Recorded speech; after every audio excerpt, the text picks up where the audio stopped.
Study IQ. आप सभी का बहुत बहुत स्वागत है स्टडी आईक्यू यूट्यूब प्लेटफॉर्म पर। तो जैसा कि आप सभी जानते हैं कि अभी तक हम मैथ्स कवर कर रहे थे, ओके। और आज मैं आपके लिए एक न्यू अपडेट लेकर आई हूँ, दैट इज आज से हम रीजनिंग स्टार्ट करेंगे, ओके। जैसा कि आप सभी जानते ही हैं कि जब भी बात आती है सी सेट एग्जामिनेशन की, ओके, भले ही ये अपना क्वालिफाइंग एग्जाम है, बट अगर हम सब्जेक्ट वाइज देखें और स्कोर वाइज देखें तो सबसे ज़्यादा जो सी सेट में पूछा जाता है, अगर हम लेवल मतलब वेटेज की अगर हम बात करें तो सबसे ज़्यादा पूछे जाने वाले सब्जेक्ट हैं मैथ्स और रीजनिंग। इवन मैं आपको ये भी बताना चाहूँगी कि ये दोनों ऐसे सब्जेक्ट हैं जो अपने आप में बहुत ही ज़्यादा स्कोरिंग होते हैं और वेटेज भी ज़्यादा कंटेन करते हैं, ओके। तो इट मीन्स अगर आपने ये दोनों सब्जेक्ट पे अपनी कमांड बना ली तो फिर आपका सी सेट आराम से क्वालिफाई हो जाएगा। चाहे आप किसी भी स्टेट एग्जाम की प्रिपरेशन कर रहे हैं, उसमें जो भी सी सेट मतलब आता ही है, आपको क्या जो भी का क्या मतलब है, सी सेट तो आता ही है ना। तो आपको क्या करना है, यहाँ पे जो मैं यूट्यूब पे करा रही हूँ, अगर आपने ये दोनों प्लेलिस्ट कवर कर ली मैथ्स और रीजनिंग की, तो फिर आपका सी सेट आराम से क्वालिफाई हो जाएगा। अगर आप लोगों ने अभी तक मैथ्स की प्लेलिस्ट एक बार चेकआउट नहीं की है तो जाके एक बार वो भी देख लीजिएगा, ओके। तो हम बेसिकली बात करेंगे यहाँ पे आज से रीजनिंग के बारे में, ठीक। तो देखिए, जो रीजनिंग सब्जेक्ट है, अगर आप लोगों से मैथ्स बनती है तो आपसे रीजनिंग भी बनी जाएगी। हम ऐसा मतलब जनरली लोग जिनकी मैथ्स अच्छी होती है उनसे रीजनिंग बनी जाती है, ठीक है। अब कुछ बच्चे ऐसे होते हैं जिनको मैथ्स तो जिनकी वीक है, रीजनिंग वो थोड़ा बहुत कर लेते हैं, ठीक है, मतलब कि हाँ इतना इतना पास होने लायक तो हम कर ही सकते हैं। तो सबसे पहले तो ये कि आपको अपनी कैटेगरी पहचाननी है कि आप किस कैटेगरी में हैं। आप मैथ्स आपका स्ट्रॉन्ग है या वीक है, मतलब ये कि अगर आपका मैथ्स स्ट्रॉन्ग है मतलब आप मैथ्स रीजनिंग वाली कैटेगरी में हैं कि आप मैथ्स भी कर जाएंगे और रीजनिंग भी कर जाएंगे। बट अगर आपका मैथ्स वीक है, ओके, तो फिर आप कुछ पोर्शन रीजनिंग का करेंगे और कुछ पोर्शन कॉम्प्रिहेंशन का करेंगे, ठीक। और अगर आप अब ऐसा तो होगा नहीं कि आपकी रीजनिंग भी वीक हो, बट फिर भी अगर आपकी रीजनिंग भी वीक है तो फिर आपको रेशियो बनाना पड़ेगा कि थोड़ा सा पोर्शन मैथ्स का, थोड़ा सा पोर्शन रीजनिंग का और थोड़ा सा कॉम्प्रिहेंशन का, मतलब तीनों को मर्ज करके हर हर उसका मतलब सेक्टर का कुछ कुछ परसेंटेज आपको पढ़ना पड़ेगा और कमांड बनानी पड़ेगी कॉम्प्रिहेंशन में। क्यों? क्योंकि आपका मैथ्स भी वीक है, आपका रीजनिंग भी वीक है, तो बचा क्या? कॉम्प्रिहेंशन। अब आप लोग जीएस पढ़ते हो ही है ना, तो आपकी रीडिंग स्किल वैसे भी अच्छी होती है कि हाँ हम इसको कर पाएंगे, तो उस बेसिस पे आपका कॉम्प्रिहेंशन सेक्टर स्ट्रांग होगा।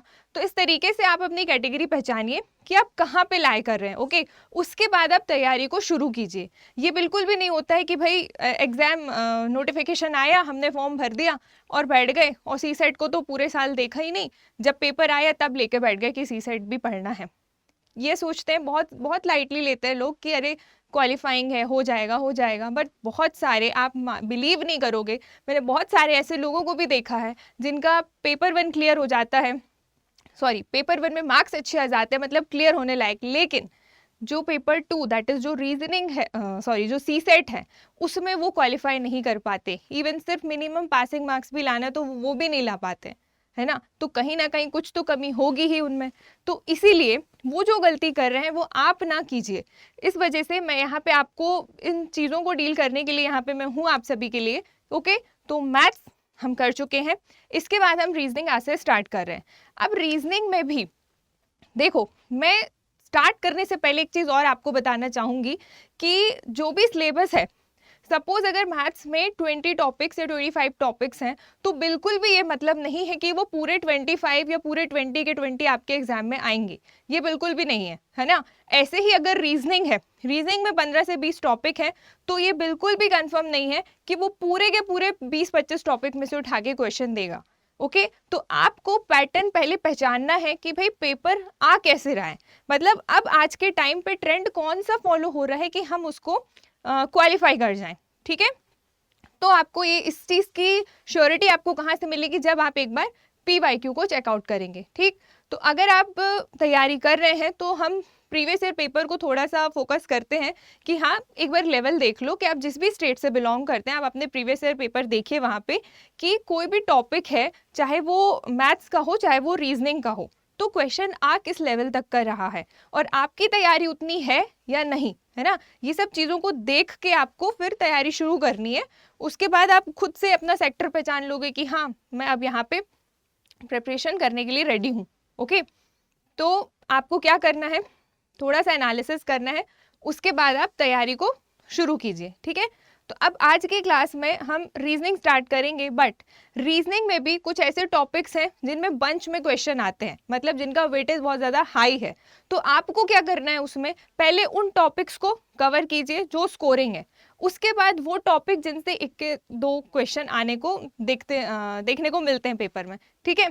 तो पहली प्रायोरिटी हमारी यहाँ पे भी यही रहेगी कि जिनका वेटेज सबसे ज़्यादा है, जिन टॉपिक्स का हम उसको पिक करेंगे, ठीक। तो इसी चीज़ के साथ आज की इस क्लास में मैंने सबसे पहले जो टॉपिक रखा है that is blood relation. Okay, blood relation जो है भाई वो भी इम्पॉर्टेंट है और इजी भी है। अगर आपको आप अपने फैमिली और इन सब में रिलेट करके आप आराम से उसको कर पाओगे। Okay, but before I start मैं आपको बताना चाहती हूँ कि अगर आप मुझसे इंस्टाग्राम पे जुड़ना चाहते हैं तो मेरी आईडी है ये जो आपको यहाँ पे दिख रही होगी, ठीक है। और जो भी हम यहाँ पे पढ़ रहे हैं, अगर आपको उसकी पीडीएफ वगैरह चाहिए है तो आप मेरे टेलीग्राम चैनल से जुड़ सकते हैं, that is CSAT by Ayushi ma'am. Okay, इसके अलावा अगर आपको कुछ भी डाउट है, कुछ क्वेश्चन है, आपकी कोई क्वेरी है तो भी आप मुझसे इन अकाउंट्स में पूछ सकते हैं, ठीक। चलिए अब हम स्टार्ट करते हैं। तो सबसे पहले आज का जो पहला टॉपिक है रीजनिंग का, वो मैं लेकर आई हूँ आप सभी के लिए, ब्लड रिलेशन, ठीक है। तो अब ये जो ब्लड रिलेशन है, इसमें ना ऐसा कुछ भी डिफिकल्ट नहीं है जो आप ना कर पाओ। अगर आपके मैथ्स वीक भी है, रीजनिंग वीक भी है, तो भी आप ब्लड रिलेशन एक ऐसा टॉपिक है जिसको आप डेफिनेटली करके आओगे। क्यों करके आओगे? क्योंकि इस टॉपिक को हम जनरली अपने रिश्तेदारों, है ना, रक्त संबंधों से क्या कर लेते हैं, कनेक्ट कर लेते हैं। कि अगर क्वेश्चन है कि आपके पापा के भाई के बहन की बेटी आपकी क्या लगेगी, तो आप इमेजिन कर लोगे अपने घर में कि हाँ, कि मेरे पापा के ये हैं, उनके भाई ये हैं, उनकी बहन ये है, उनकी बेटी है, इस तरीके से तो मेरी क्या लगती है वो। इस बेसिस पे आप अपने ही घर परिवारों में इन रिलेशन को रिलेट करके आराम से क्वेश्चन लगा लोगे, ठीक। इसमें कुछ भी ऐसा नहीं है जो आपसे ना बन पाए, बट कुछ 2-3 चीजें हैं जो आपको ध्यान रखने की जरूरत है, वो मैं यहाँ पे आपको क्लियर कर दूंगी, ठीक है। देखिए, तो ब्लड रिलेशन दैट इज, अगर हम हिंदी में इसकी बात करें तो ये है रक्त संबंध। ओके, रक्त संबंध, खून के रिश्ते। ठीक है, चलो तो देखिए, ब्लड रिलेशन के क्वेश्चन करने से पहले सबसे पहले आपको जानना जरूरी है एक फैमिली ट्री या फैमिली स्ट्रक्चर हम जिसे कहते हैं। तो वो मैंने आपको यहाँ पे एक बार में डिस्प्ले कर दिया है कि आपको पता होना चाहिए कि आप किस, जब भी आप ब्लड रिलेशन का क्वेश्चन करोगे तो उस पर एक सीरीज फॉलो होती है, एक आपकी जनरेशन, एक आपसे ऊपर वाली जनरेशन और एक आपसे नीचे वाली जनरेशन, ठीक है। इस तरीके से हम क्वेश्चन करते हैं। तो सबसे पहले आपको जो भी चीज़ बनाओगे आप सेंटर पे रखोगे खुद को, मतलब ये हो सेल्फ, दैट इज आई, ये हो आप, ठीक। अब यहाँ पर हम हैं तो हमारे ऊपर जो आएंगे वो कौन आएंगे, हमारे पेरेंट्स, ठीक है। उनके पेरेंट्स के ऊपर उनकी जनरेशन, दैट इज उनके भी पेरेंट्स जो कि हमारे लगेंगे ग्रैंड पेरेंट्स, ठीक। फिर ग्रैंड पेरेंट्स के ऊपर भी उनकी जनरेशन, तो वो हो गए ग्रेट ग्रैंड पेरेंट्स, ठीक है।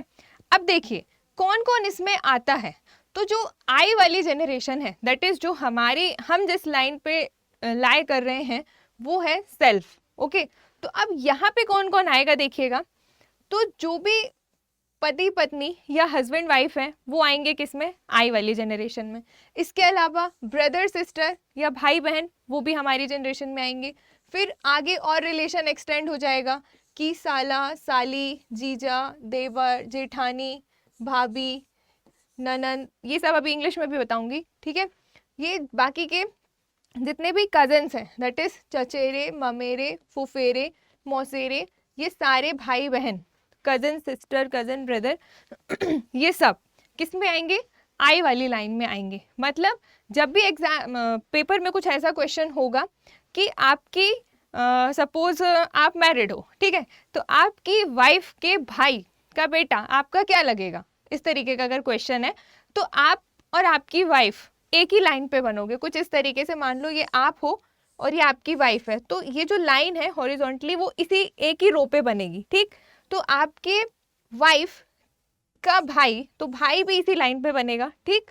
उसका बेटा मतलब बेटा है, तो अपन से नीचे वाले लोग नीचे वाली जनरेशन में आएंगे, ठीक है। तो ये आप हो, आपके बच्चे आपके बाद वाली जनरेशन होंगे, ठीक है। तो वो कहाँ पे आएंगे, नीचे आएंगे। तो ये हो आप, ठीक है, और ये है आपकी वाइफ, और ये है वाइफ का भाई, और ये है उनका बेटा। तो क्वेश्चन इज कि आप आपके वाइफ के भाई के बेटे के क्या लगोगे, है ना। तो रिलेशन इन दोनों के बीच का बताना है।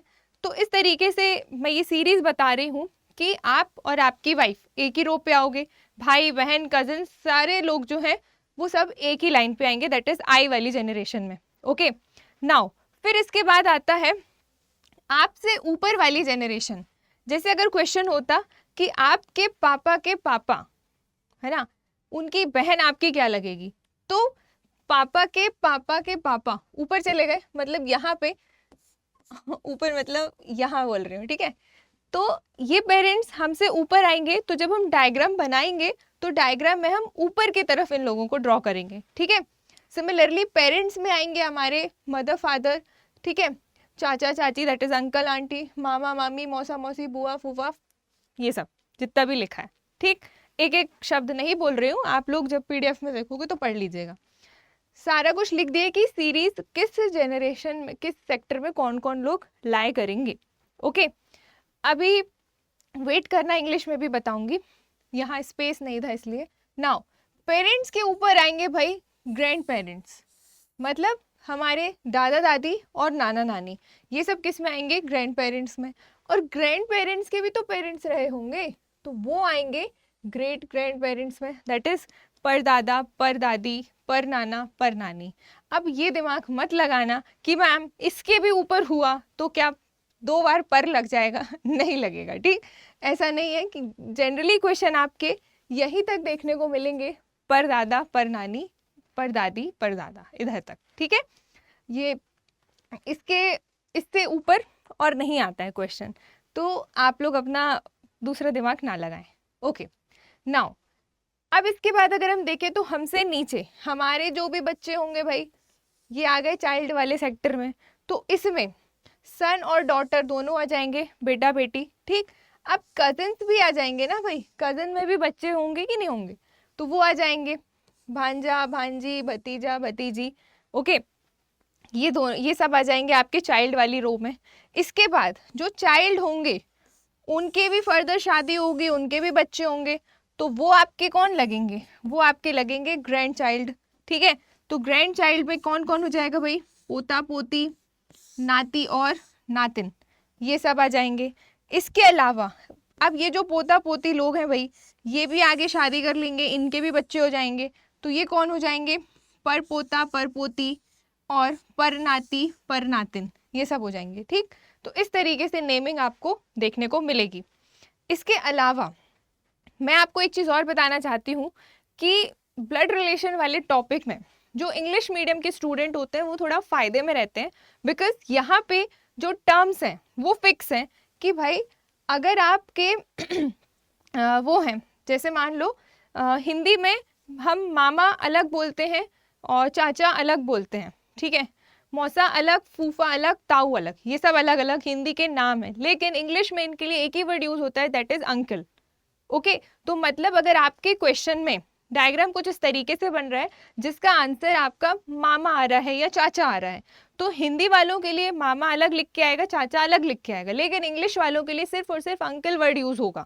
ओके तो इंग्लिश में, बट हिंदी मीडियम वालों के लिए मैं ये कहूँगी कि अगर आप ब्लड रिलेशन पढ़ रहे हो तो आप दोनों लैंग्वेज का पढ़ के चलना, क्योंकि कई बार यहाँ पे हिंदी मीडियम वाला ड्रॉबैक में रहता है, क्योंकि एग्जामिनर क्या करता है, लिख देता है इंग्लिश के वर्ड को हिंदी में, मतलब बिना उसका ट्रांसलेशन की स्पेलिंग ही लिख देगा। जैसे सपोज अगर उसको लिखना है क्या लिखना है, जैसे अंकल है, ठीक है, नहीं इतना सिंपल नहीं लेते। सपोज जैसे ग्रेट ग्रैंड पेरेंट्स है, ठीक है, तो great grand parents Hindi medium वालों के लिए क्या होगा, हिंदी के लिए नाम परदादा परदादी, तो वो परदादा होगा तो भी ग्रेट ग्रैंड पेरेंट्स, ठीक, मेल है तो भी, फीमेल है तो भी, समझ रहे हो ना। लेकिन हिंदी में अलग से है भाई, परदादा, परदादी, परनाना, परनानी। तो ना अगर आपने इंग्लिश में पढ़ के नहीं गए तो उन्होंने मान लो ये चारों ऑप्शन ना देके इस तरीके से लिख दिया, ग्रेट ग्रैंड पेरेंट्स, ठीक, इस तरीके से लिख देगा वो। मतलब ट्रांसलेशन किए बिना वो स्पेलिंग को ही ऐसे हिंदी में करके लिख देगा। तो अगर आपको मीनिंग नहीं पता होगा तो आप बनता क्वेश्चन भी गलत करके आ जाओगे। तो इसका रिजल्ट क्या निकल के आ रहा है कि आपको दोनों लैंग्वेज में पढ़ के जाना है। हिंदी वालों के लिए बोल रही हूँ, इंग्लिश में तो भाई डेफिनेट है कि ये शब्द हैं, यही आएंगे, नथिंग एल्स। ओके, इस तरीके से आपको कुछ चीज़ें ध्यान रखनी है। इसके अलावा अगर हम देखें तो इंग्लिश में सिर्फ अंकल वर्ड यूज होगा ऑप्शन में देखने को लिए, लेकिन हिंदी में भाई चाचा शब्द अलग से आएगा, मामा अलग से आएगा, मौसा, फूफा, ताऊ, इन सभी के लिए इंग्लिश में सिर्फ एक सिंगल वर्ड यूज होगा, that is uncle. Similarly aunty या आंट बोल लो तो इसमें हिंदी के लिए देखिए आप इतने सारे शब्द हैं, मामी है, मौसी है, चाची है, बुआ है, ताई है। ऑप्शन में आपको दिखेगा भी, अगर ताई उसका आंसर होगा तो ताई ऑप्शन में दिखेगा, लेकिन इंग्लिश में चाहे चाची आंसर हो चाहे मामी आंसर हो, इंग्लिश में सिर्फ आंटी ऑप्शन में होगा और कुछ नहीं होगा, ठीक है।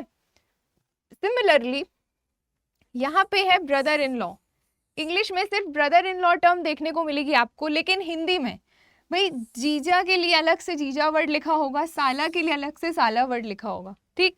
जेठ के लिए जेठ शब्द देखने को मिलेगा, देवर के लिए देवर शब्द देखने को मिलेगा, लेकिन इंग्लिश में सिर्फ इन चारों के लिए सिर्फ सिंगल वर्ड देखने को मिलेगा, that is brother in law again. तो अगर आपके ऑप्शन में ब्रदर इन लॉ लिख के आ गया, और कैसा हिंदी में इस तरीके से, हिंदी मीडियम वालों के लिए बता रही हूँ कि ब्रदर इन लॉ अगर इस तरीके से लिख के आ गया तो फिर कैसे करोगे, तो वहां पे आपको इसका मीनिंग पता होना चाहिए कि इसके अंदर कौन कौन से लोग आते हैं, ठीक है, ये हो गया। ऐसे ही जैसे ब्रदर इन लॉ है वैसे ही सिस्टर इन लॉ इंग्लिश में वर्ड देखने को मिलेगा, और हिंदी में उसके लिए ये सारे अलग अलग शब्द आपको देखने को मिलेंगे, भाभी, जेठानी, ननंद, साली, ये सारे शब्द हिंदी में, लेकिन इंग्लिश में सिर्फ सिस्टर इन लॉ वर्ड देखने को मिलेगा, ठीक है। तो इंग्लिश और हिंदी दोनों में लिख दिया है, जिससे आप वहीं के वहीं दोनों लैंग्वेज में याद करते चलना। इसके अलावा एक और चीज़ जो आपको ध्यान रखने की ज़रूरत है, दैट इज़ भांजा और भतीजा, ठीक है। इन दोनों के लिए इंग्लिश में एक ही शब्द यूज होगा, दैट इज नेफ्यू, लेकिन हिंदी में भांजा अगर ऑप्शन भांजा रिलेशन निकल के आ रहा है तो वही आपको लगाना है, लेकिन इंग्लिश में सिर्फ एक ही वर्ड यूज होगा, दैट इज नेफ्यू। ऐसे ही अगर हम नीस की बात करें, इंग्लिश में एक ही शब्द यूज होगा, क्या, नीस, ओके। और हिंदी में दो शब्द आपको देखने को मिलेंगे, दैट इज भांजी और भतीजी। भांजी भतीजी हम जनरली अब भाई इतने एडवांस तो हर कोई होगा नहीं कि वो अपने भांजे और भतीजी को नीस कह के बुलाता होगा या बोलता होगा, ये सब कहने की बातें हैं। जब घर जाते हैं रिलेशन में वो भांजी ही बोलते हैं, भतीजी ही बोलते हैं, है ना। तो वो कुछ भी बोले, हमें तो एग्जाम से मतलब है ना कि एग्जाम में आपको दोनों टर्म्स पता होनी चाहिए, लेकिन इंग्लिश के लिए अच्छा है कि दोनों वर्ड्स को डिनोट करने के लिए एक ही वर्ड है, दैट इज नीस, और हिंदी इंग्लिश में भांजा और भतीजा दोनों के लिए एक ही वर्ड है, दैट इज नेफ्यू, ओके। तो ये सब आपको पता होना चाहिए। इतनी चीज़ें हैं जो आपको ब्लड रिलेशन में जानने की ज़रूरत है, ओके। ये सारी चीज़ें क्या थी, आपके रिलेशंस थे जो भी आपके घर परिवार के होते हैं, ओके। नाउ अब एक और चीज़ जो आपको यहाँ पे ध्यान रखने की ज़रूरत है, दैट इज़ एक टर्म आपको समटाइम्स एग्जाम में देखने को मिलेगी, मैटरनल और पैटर्नल, ठीक। भाई रिलेशन तो दोनों साइड से होते हैं ना, आपकी मम्मी के साइड के अलग रिलेशन है, आपके पापा के साइड के अलग रिलेशन है, ठीक। तो आप लोग पापा के साइड वाले रिलेशन के नाम भी अलग है ना। जैसे अगर मम्मी का भाई है तो वो आपका मामा है, लेकिन अगर वो पापा का भाई है तो पापा के भाई चाचा होंगे, शब्द अलग अलग है ना।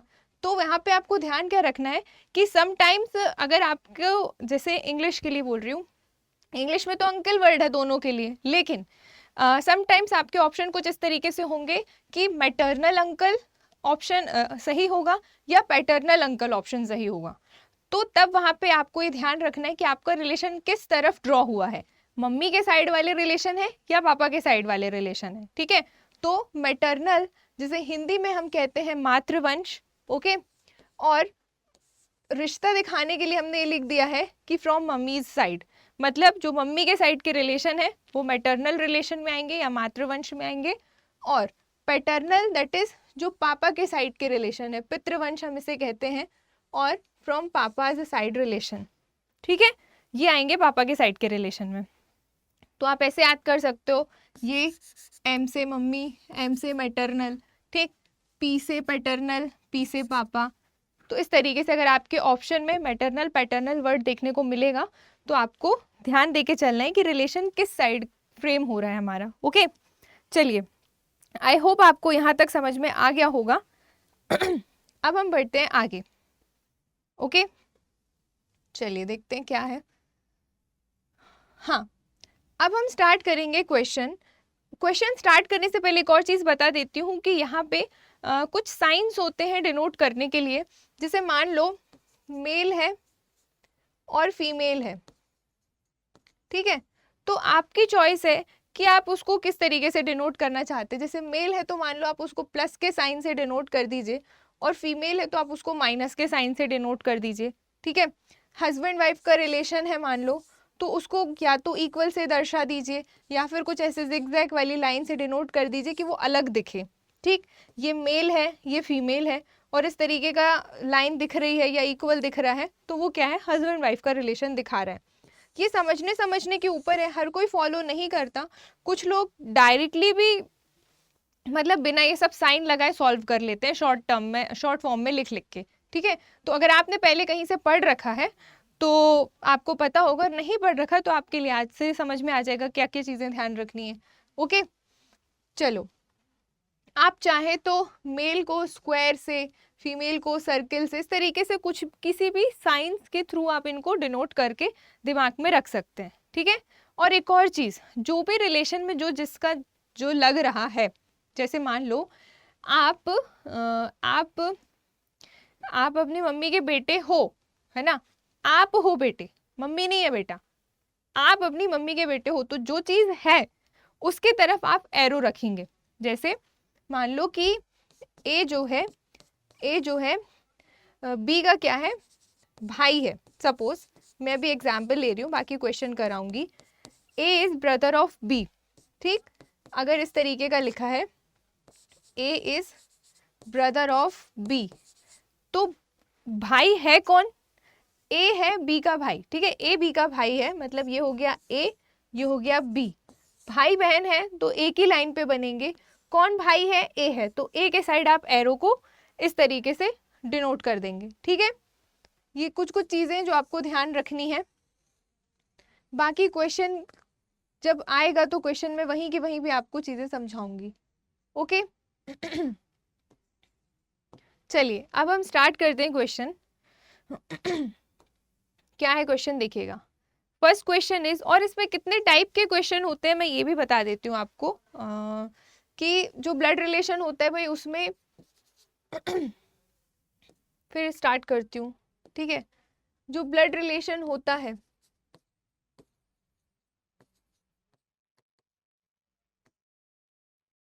ब्लड रिलेशन में 2-3 टाइप के क्वेश्चन आपको देखने को मिलते हैं। पहला क्वेश्चन की कुछ वेरिएबल्स रहते हैं, उनको डिनोट करके क्वेश्चन पूछा जाता है रिश्ते बता के, या फिर कुछ कोडेड ब्लड रिलेशन होते हैं, कोडेड ब्लड रिलेशन देखने को मिलते हैं, कुछ साइंस के थ्रू इनको कोड कर दिया जाता है, फिर आपको क्वेश्चन सॉल्व करना रहता है। कुछ पिक्चर को इंडिकेट करते हुए क्वेश्चन आपको देखने को मिलते हैं कि कोई इंसान है भाई, किसी और को इंडिकेट करते हुए कुछ बता रहा है कि वो किसका क्या लगता है, इस तरीके के क्वेश्चन आपको देखने को मिलते हैं, ठीक है। बाकी ऐसा कुछ इसमें डिफिकल्ट नहीं है कि आपको बिल्कुल ही ना बने, आप आराम से कर लोगे। और आपके नॉलेज के लिए बता दूं कि टॉपिक अपने आप में इम्पॉर्टेंट है, तो ऐसे टॉपिक तो स्किप करना ही मत जो इम्पोर्टेंट भी हो और इजी भी हो, स्कोरिंग भी हो, ठीक है। नाउ अब आपके सामने एक फर्स्ट क्वेश्चन है, देखिएगा, अगर आपसे बनता है तो आप भी वीडियो पॉज करके क्वेश्चन लगाइए, ओके। चलिए स्टार्ट करते हैं।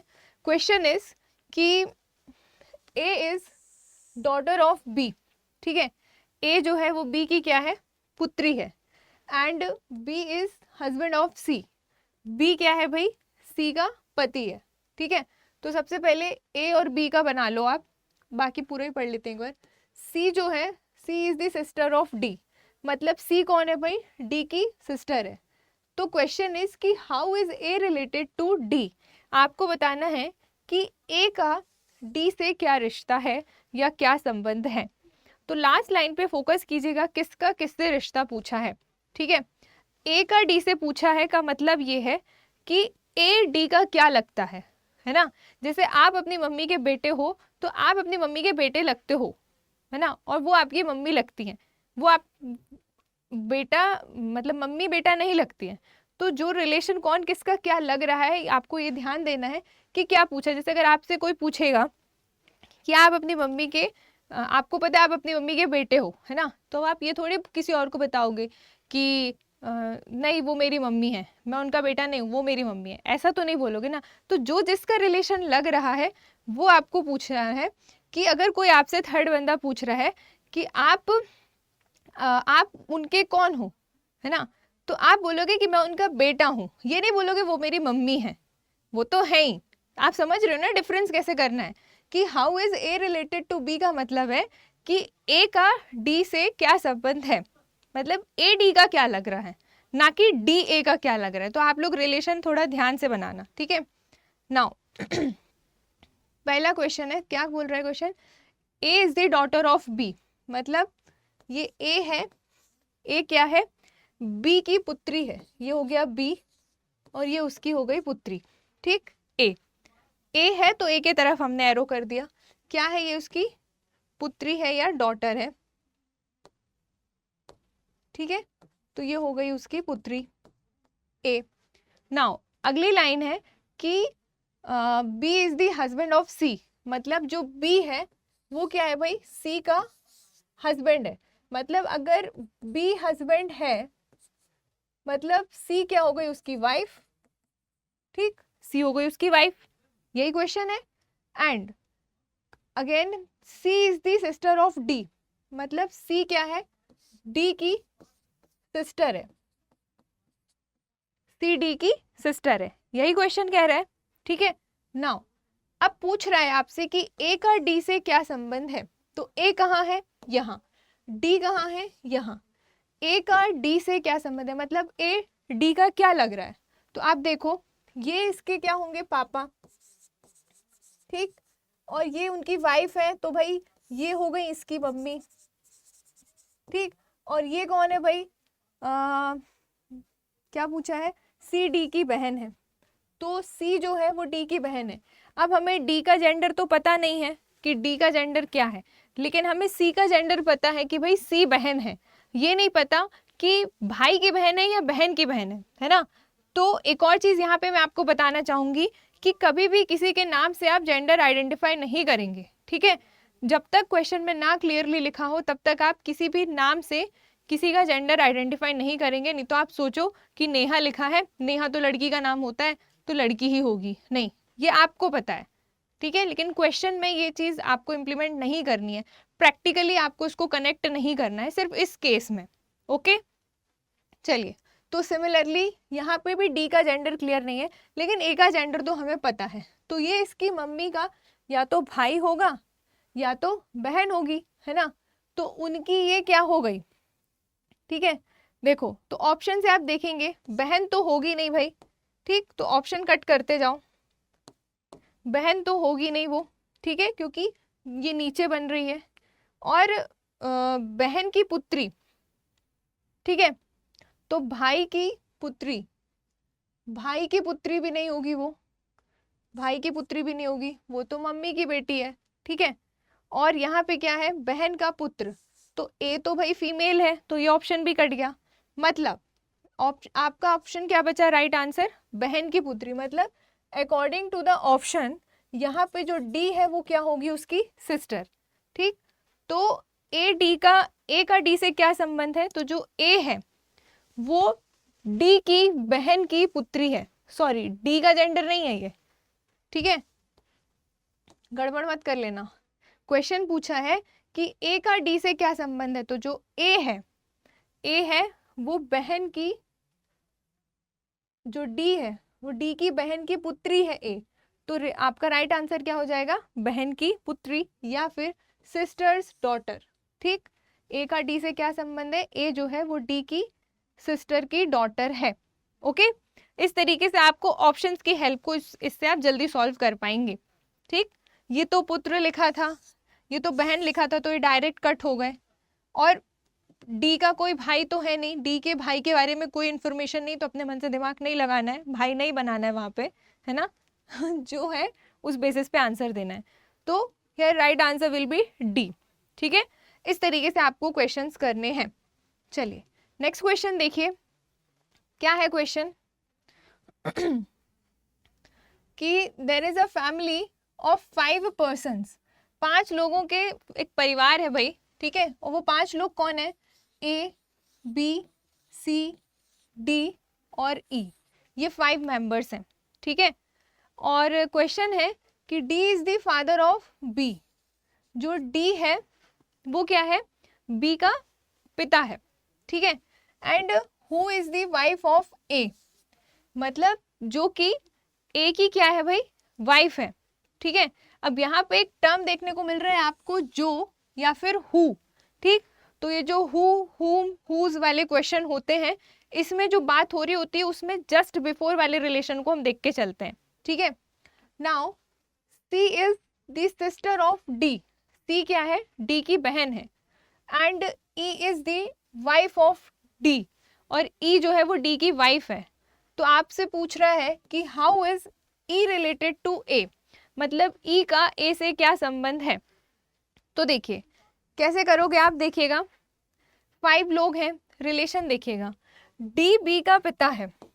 ठीक है, तो ये हो गया डी, और ये हो गया बी, फिर से बना देते हैं, डी जो है वो बी का पिता है, मतलब ये हो गया बी, और ये हो गए उसके पापा डी। ठीक, डी बी का पिता है।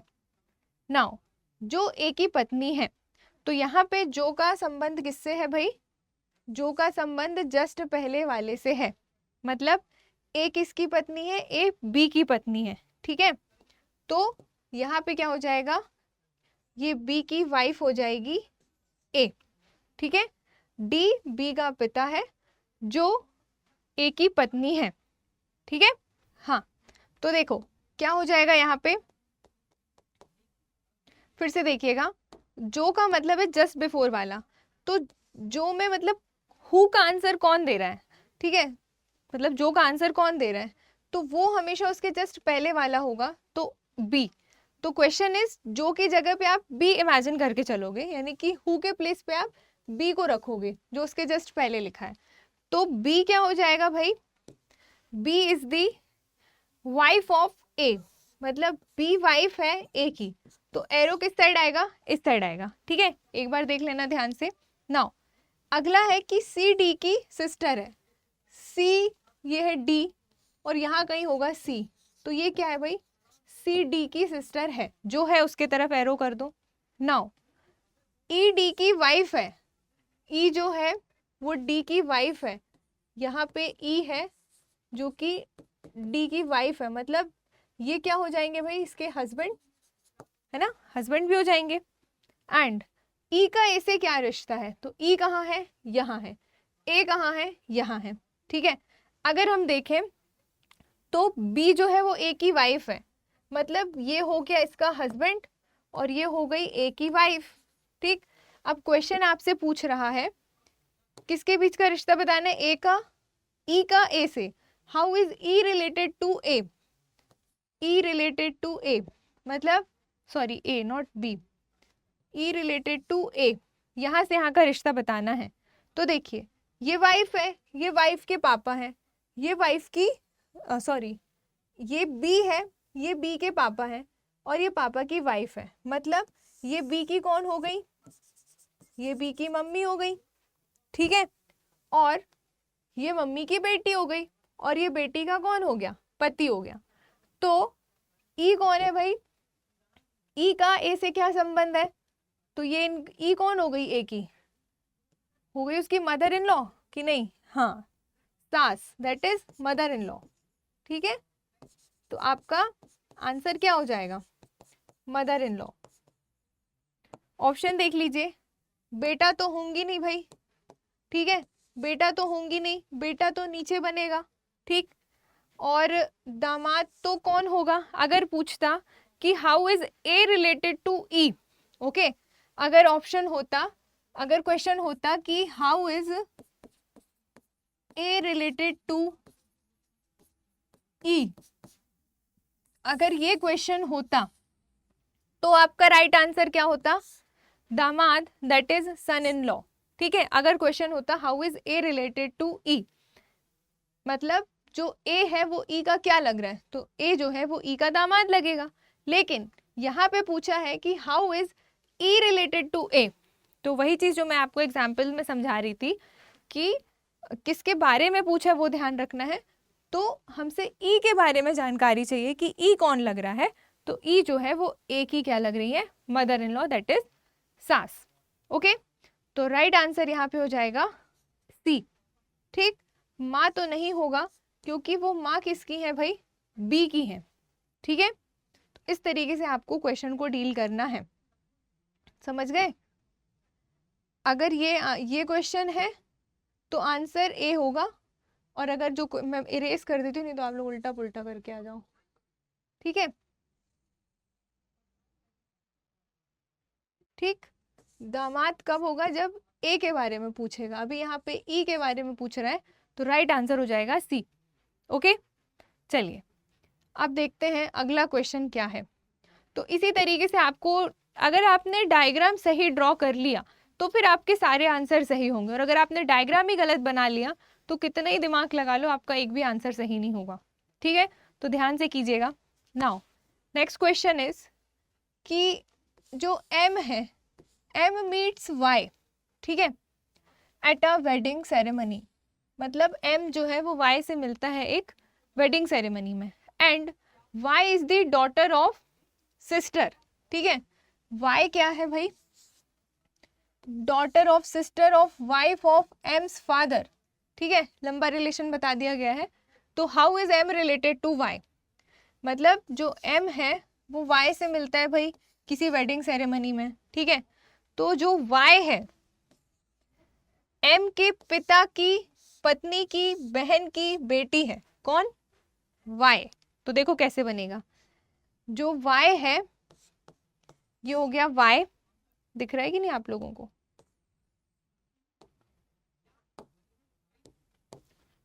जो वाई है वो एम के, ये हो गया एम, दूर कहीं बना लो, तो एम के पापा हो गए यहाँ पे, एम के पापा हो गए, ठीक। एम के पापा की पत्नी, मतलब ये हो गई उनकी वाइफ, ठीक, ये हो गए उनके हस्बैंड, ठीक है, ये हो गई वाइफ।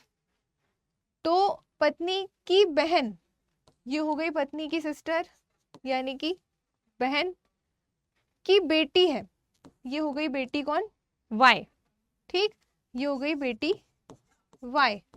तो क्वेश्चन इज एम का वाई से क्या संबंध है, how is M related to Y. तो ये है एम, ठीक, ये है एम और ये है वाई, तो एम जो है वो वाई की क्या लगेगी आपको ये बताना है। तो देखो ऑब्वियस है वही, मित्र तो नहीं लगेगी, मतलब फ्रेंड तो नहीं लगेगी वो, है ना, क्योंकि रिश्ते में है, ओके। एंड अब बचे हमारे पास तीन ऑप्शन।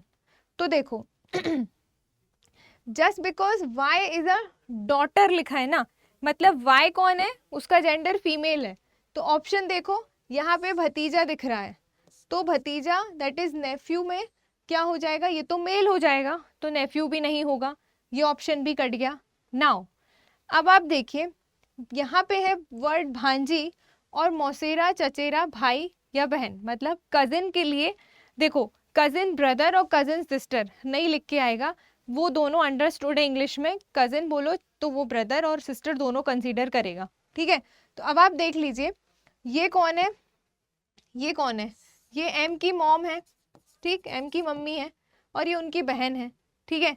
तो यहाँ पे स्लैश लगा दिख रहा होगा ना आपको हिंदी में, ठीक, लेकिन इंग्लिश में कजिन वर्ड यूज होगा। तो भांजी तो नहीं होगा भाई, क्योंकि भांजी होती तो वो एम के भी नीचे बनती, ठीक है, समझ रहे हो ना, एम के भी नीचे बनती वो भांजी, एम का रिश्ता पूछ रहा है वाई से, तो वाई के भी नीचे बनती वो, मतलब हाँ हमने उल्टा बोल दिया। अब बचा क्या आपका कजिन, तो ऑब्वियस है कि आप जो हो आपकी मौसी के भाई बहन के आप लोग क्या होगे, कजिन ही होगे ना।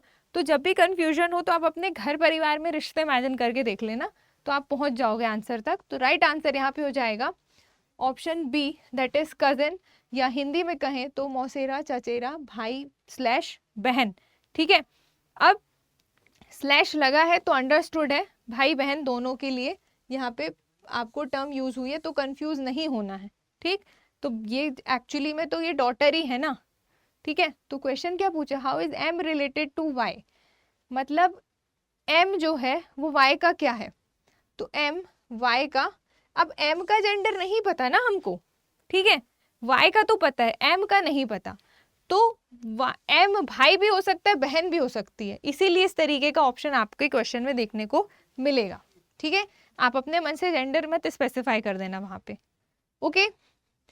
अगर यहाँ पे एक और ऑप्शन होता, ऑप्शन नंबर ई, अगर यहाँ पे एक ऑप्शन नंबर ई होता कि उस पे लिखा रहता, मान लो कजिन, ठीक है, अगर उस पे लिखा रहता कजिन ब्रदर, ठीक, तो आप, और एक ऑप्शन तो ये बी है ही, तब आप क्या टिक करते, तो भी आप ऑप्शन ई को टिक नहीं करते, कजिन ब्रदर पे आप नहीं जाते, क्योंकि आपको क्या पता कि एम मेल है कि फीमेल है ना।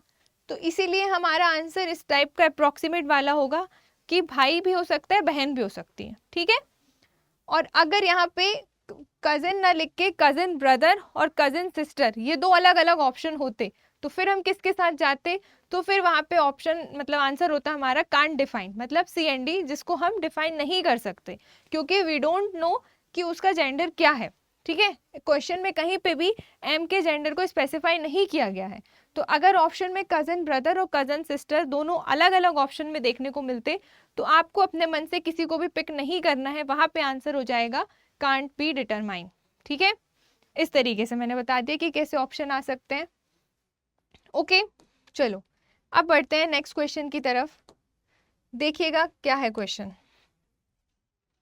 क्वेश्चन इज कि if C has sons F and Z, ठीक है, मतलब सी के भाई पुत्र हैं एफ और Z, okay, and Z is married to V, Z की शादी किससे हुई है, वी से हुई है, जेड की शादी वी से हुई है, तो वी का एफ से क्या रिश्ता है आपको ये बताना है। देखिए सबसे पहला कि सी के दो बेटे हैं भाई, ठीक है, ये है सी और सी के दो बेटे हैं, ठीक है, कौन कौन, एफ और जेड, ये हो गए सी के दो बेटे, ठीक है। नाउ जेड की शादी हुई है वी से, ओके, जेड का विवाह वी से हुआ है, Z is married to V, then how is V related to F, मतलब रिश्ता किसका कहां से पूछ रहा है, वी और एफ का, ओके। तो वी और एफ देखो ये दोनों कौन है भाई, ये दोनों आपस में भाई हैं, ठीक है, क्योंकि क्वेश्चन में क्या कहा, सी के दो बेटे हैं, ध्यान से देखिए, सी के दो बेटे हैं सन, तो मतलब जेड और वी में हस्बैंड कौन हो गया, हस्बैंड हो गया जेड, ठीक है, हस्बैंड हो गया जेड, तो इसको हम प्लस से डिनोट कर देते हैं और वाइफ हो गई वी। तो ये भी कौन है भाई, ये भाई है और ये भी दोनों आपस में भाई है, ठीक है। तो ये कौन है इसकी वी कौन होगी, एफ की वी कौन होगी, भाभी। तो देखो जरा ऑप्शन में क्या है, अब ऑप्शन एलिमिनेट करो भाई, दामाद तो होगा नहीं, मतलब सन इन लॉ तो होगा नहीं, ठीक है, सन इन लॉ के लिए तो भाई इनके भी इनका दामाद होना था ना, ये तो इसी लाइन में है, मतलब ये सेल्फ वाली लाइन पे है, दामाद नहीं होगा, ठीक है, सास भी नहीं होगा भाई, ओके, मदर इन लॉ भी नहीं होगा, ठीक, दो ऑप्शन कट गए।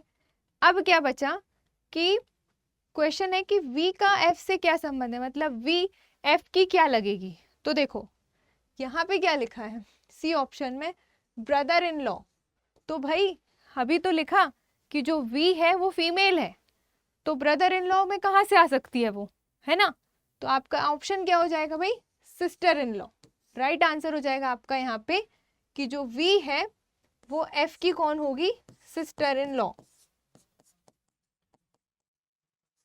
ओके, इस तरीके से आपको सोच के चलना है कि Z का जेंडर पता चल गया था, तो इससे हमको V का जेंडर पता चल गया, क्योंकि V उसकी वाइफ है, तो वाइफ तो ब्रदर इन लॉ में आएगी नहीं, इसीलिए आपका ऑप्शन हो जाएगा, राइट आंसर हो जाएगा B, that is sister in law. तो इस तरीके से आपको इन क्वेश्चंस को डील करना है, ठीक है। आई थिंक आपको समझ में आ रहा होगा, और क्योंकि कुछ भी ऐसा नहीं है भाई कि आपको ना समझ में आए, ठीक है, थोड़ा सा आप दिमाग लगाएंगे तो आपसे बन जाएगा।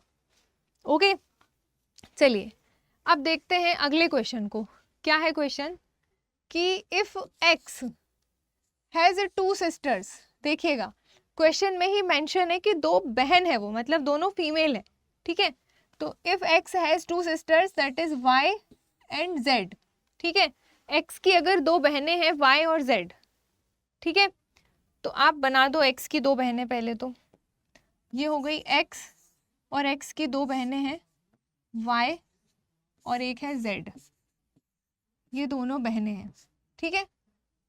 Okay, W's mother is the sister of Y's father, मतलब ये कि W की माता Y के पिता की बहन है। W की माता Y के पिता, ये हो गए Y के पापा की बहन, यहाँ पे आ गई बहन, और ये कौन है भाई, W की माता मतलब मम्मी, ठीक है, ये है W की मम्मी, ठीक है। कहाँ तक पहुंचे हम क्वेश्चन में, जो W की माता है वो Y के पिता की बहन है, ठीक, ये हो गया। तो क्वेश्चन पूछ रहा है आपसे कि how is W related to Z, मतलब जो W है जो W है वो Z का या Z की क्या लगेगी। देखो का और की दोनों लिखा है, ठीक है, इंग्लिश में तो नहीं लिखा है, इंग्लिश में कम ही आपको वर्ड देखने को मिलेंगे। How is W related to Z, मतलब जेंडर स्पेसिफाई नहीं, तो ऑब्वियस आपको दोनों कंसीडर करना है, ठीक है। तो W Z की क्या लगेगी, ये है W और ये है Z, ठीक। अब आप देखो हमें X का जेंडर नहीं पता है, X की दो सिस्टर है हमको पता है, एक है Z एक है Y, ठीक। तो ये इसकी बहन है और ये तीनों चलो भाई बहन है मान लो, ओके। तो ये तो फीमेल है, तो W Z का क्या लगेगा या क्या लगेगी। तो देखो ऑप्शन पे जाओ, ऑब्वियस है भाई फादर तो होगा नहीं, क्योंकि W के जो Z के पापा तो यहाँ है ना, ये इनके पापा है यहाँ पे, तो फादर नहीं होगा, माता भी नहीं होगा, ठीक, मदर भी नहीं होगा, पिता भी नहीं होगा, ठीक है। अब देखिए ये कौन है, पापा की बहन, ठीक, पापा की बहन की बेटी, ये आ गई कजिन्स में, ठीक है, आपस में किस में आ गई है, कजन में। तो जो W है वो Z की क्या होगी भाई, कजन होगी, ऑप्शन डी, ठीक। हिंदी में अगर हम देखें तो नीस नहीं होगी, मतलब भतीजी या भांजी नहीं होगी, ठीक है, वो यहाँ की होगी, इनकी लगेगी वो, ठीक है। तो यहाँ का रिश्ता नहीं पूछा है, Z और W की बात की जा रही है। तो हिंदी में आप देख पा रहे होंगे इतने सारे शब्द आपको देखने को मिलेंगे, लेकिन इंग्लिश में सिर्फ कजन वर्ड देखने को मिलेगा। और अगर हिंदी में कजन लिख के आ गया तो आपको कजन का मीनिंग पता होना चाहिए, ठीक है, इसलिए हिंदी मीडियम वाले दोनों लैंग्वेज में टर्म्स को याद करके चलेंगे, ओके। तो यहाँ पे राइट आंसर क्या हो जाएगा, ऑप्शन नंबर डी, ठीक है। इस तरीके से आपको करना है, ये लोग क्या हो गए रिश्ते में, कजन, W Z की क्या है, कजन है, ओके। इस तरीके से आपको इसको सॉल्व करना है। देखो ब्लड रिलेशन वाले टॉपिक में कोई भी ऐसा नहीं है भाई कि कोई क्वेश्चन इंपॉर्टेंट हम कह दें, उसमें सब कुछ इंपॉर्टेंट है, क्योंकि कुछ भी ऐसा नहीं है जो आपको ना बने। रिश्ते ही तो बताने हैं ना। अगर आप ये भी नहीं बता पा रहे हो तो फिर आप क्या पढ़ोगे? तो थोड़ा आपको अपने आप को अंडरस्टैंड करना है, एनालिसिस करना है कि हम इन क्वेश्चंस को एटलीस्ट लगा कर आएँ, गलत ना करें। ठीक है, देखिए तो अभी आपने एक टाइप के क्वेश्चन देखे इस तरीके के वेरिएबल वाले, है ना, कौन किसके क्या लग रहे थे। अब देखिए कि जो ब्लड रिलेशन है उसमें ना कोडेड ब्लड रिलेशन से भी क्वेश्चन आते हैं, जिसमें कुछ ना कुछ साइंस आपको देखने को मिलेंगे। साइंस लाइक @ सिंबल आपको देखने को मिल सकता है, हैशटैग, ओके, कॉपीराइट और प्लस माइनस, जितने भी आपके अरिथमेटिक सिंबल्स हैं, एस्ट्रिक, डिवाइड, ठीक, इस तरीके से। और बस या तो स्पेशल कैरेक्टर्स आपको बने मिल जाएंगे या फिर मैथमेटिकल ऑपरेशंस आपको देखने को मिल जाएंगे यहाँ पे। तो ये क्या है? जनरली ये साइंस है, दैट इज ये कोड है। तो कुछ इस तरीके से वेरिएबल्स को कोड कर दिया जाएगा साइंस के बेसिस पे, और आपको उनका रिश्ता बता दिया जाएगा कि सपोज अगर लिखा है a + b, ठीक है, a और b के बीच में वर्ड प्रॉब्लम नहीं लिखी है, डायरेक्ट साइन बनाए कि a + b इज द मीनिंग ऑफ कि a is the daughter of b। मतलब अगर कहीं पे भी a + b है तो वहाँ पे मतलब ये होगा कि a जो है वो b की क्या होगी? बेटी होगी। तो वो इस तरीके से इंडिकेट करके आपको क्वेश्चन देंगे इन साइंस के फॉर्म में। तो आपको उन साइन का मीनिंग ध्यान से क्वेश्चन में रीड करना है कि किस साइन को क्या बोल रहे हैं, और उस हिसाब से आपको इक्वेशन को सॉल्व करना है। ठीक है, इसमें दो तरीके के क्वेश्चन बनते हैं, या तो आपको वो दे देगा, साइन दे देगा और बोलेगा कि अब आपको जो गिवन इक्वेशन है उसका बताइए कि आंसर क्या होगा। ठीक, या फिर इसमें उल्टा भी पूछ सकता है कि इक्वेशंस आपको दे दी जाएंगी ऑप्शन में, और उसमें कंक्लूजन आपको बताना पड़ेगा कि कौन सी इक्वेशन इसमें लाई कर रही है। ठीक, सीधे का जस्ट उल्टा भी आपसे पूछ सकता है। तो दोनों क्वेश्चन के लिए आपको मेंटली प्रिपेयर रहना है। ओके, चलिए देखिएगा क्वेश्चन कैसे आते हैं। हाँ, यहाँ पे क्वेश्चन आप देख पा रहे होंगे स्क्रीन पे। इसी तरीके के क्वेश्चन आपको एग्जाम में देखने को मिलेंगे। ये थोड़ा सा कैलकुलेटिव होते हैं क्योंकि ये एक ही क्वेश्चन में 2 से 4 क्वेश्चन पूछ लेता है समटाइम्स। तो एक बार अगर आपने इक्वेशन सही समझ ली और डायग्राम सही बना लिया तो उसके अंदर कितने ही क्वेश्चन क्यों ना आए आप आराम से कर लेंगे। ओके, तो थोड़ा केयरफुली होके देखना। क्या क्वेश्चन है कि P + Q, P + Q का मतलब है means P is the daughter of Q, मतलब P जो है वो Q की डॉटर है। ठीक है, और P × Q का मतलब है कि P is the son of Q। Letter अभी भी वही है, P और Q, साइन चेंज हो गया है। ठीक है, तो यहाँ पे प्लस है तो P डॉटर हो जाएगी Q की, लेकिन अगर इनटू है तो P सन हो जाएगा Q का।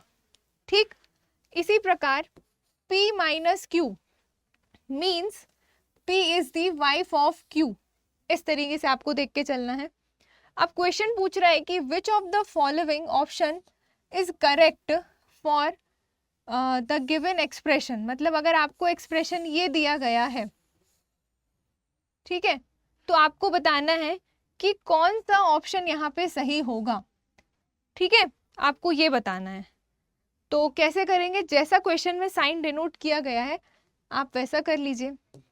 पूछ किसके बारे में रहा है? a + b - c × d। तो a + b - c × d, इसके बारे में पूछ रहा है। ठीक है, तो अब आप देखिए प्लस का मतलब क्या है? P is the daughter of Q। तो आप किसको देखोगे? सबसे पहले इसको देखोगे, तो 2 के पेयर में बनाओगे। तो P और Q की जगह आप A और B इमेजिन कर लीजिए, लेकिन मीनिंग वही रहेगा। ठीक है, तो P + Q में P जो है वो Q की बेटी है। ठीक है, P Q की बेटी है, तो यहाँ पे A जो होगी वो B की क्या हो जाएगी भाई? बेटी या डॉटर। ठीक, इस तरीके से बन गया इनका डायग्राम कि P + Q means P is the daughter of Q, तो यहाँ पे A is the daughter of B। ठीक, अब आप इन दोनों को देखो, B - C, माइनस कहाँ है? यहाँ है। तो B - C मतलब B इज द वाइफ ऑफ C। तो B is the wife of C, इस तरीके से। ठीक, ये कौन हो गए भाई, ये हस्बैंड वाइफ वाला रिलेशन हो गया। ठीक है, B is the wife of C. समझ पा रहे हो क्या कर रहे हैं हम यहाँ पे? लेटर्स के बीच में साइन दिया गया तो दो दो के पेयर में आप साइन को उसका मीनिंग रिलीज करते जाओगे। ओके, बी माइनस सी हो गया, बी माइनस सी, पी क्यू की पत्नी है तो बी क्यू की पत्नी है, वाइफ है, ये हो गया। नाउ अगली लाइन है यहाँ पे सी इंटू डी। तो इंटू का क्या मतलब है कि P जो है वो सन है Q का, तो यहाँ पे C is the sun of Q, C is the sun of Q, मतलब ऊपर जाएगा ये। ठीक है, यहाँ कहीं उसके होंगे Q, मतलब D। ठीक है, Q यहाँ पे कौन है, D का काम कर रहा है, तो यहाँ पे हो गए D। मतलब जो C है वो क्या है, Q का बेटा है। ओके, ये हो गया सन। ठीक, ये हो गई वाइफ। नाउ अब रिश्ता क्या है देखिए, अब इनमें से कौन सा ऑप्शन इस डायग्राम को सही कर रहा है आपको ये बताना है। ठीक, तो देखो पहला ऑप्शन देखो, क्या सी डी की पत्नी है? सी कहाँ है, यहाँ है। डी कहाँ है, यहाँ है। क्या आपको सी डी की वाइफ दिख रही है यहाँ पे? कोई है तो नहीं ऐसा ना जैसे सी डी की वाइफ दिख रही हो? दिख रहे हो तो फिर आप अपनी आंखें दिखा लेना भाई। ठीक है, सी डी की वाइफ नहीं है, सी तो डी का बेटा है ना। ठीक है, तो ये ऑप्शन क्या हो जाएगा आपका, गलत। पहला ऑप्शन गलत। आपको अल्टीमेटली ये देखना है कि डायग्राम में कौन सा ऑप्शन का रिलेशन सही जा रहा है। ठीक है, अब देखो option B, B is the son of D. क्या ये जो बी है ये डी का सन दिख रही है क्या आपको? भाई बी तो वाइफ है तो सन कहाँ से हो सकती है, तो ये ऑप्शन भी गलत। ओके, नाउ थर्ड ऑप्शन देखो, B is the daughter of D. क्या जो बी है वो डी की पुत्री है क्या? भाई ये तो बी की, जो बी है वो डी की तो डॉटर इन लॉ है ना।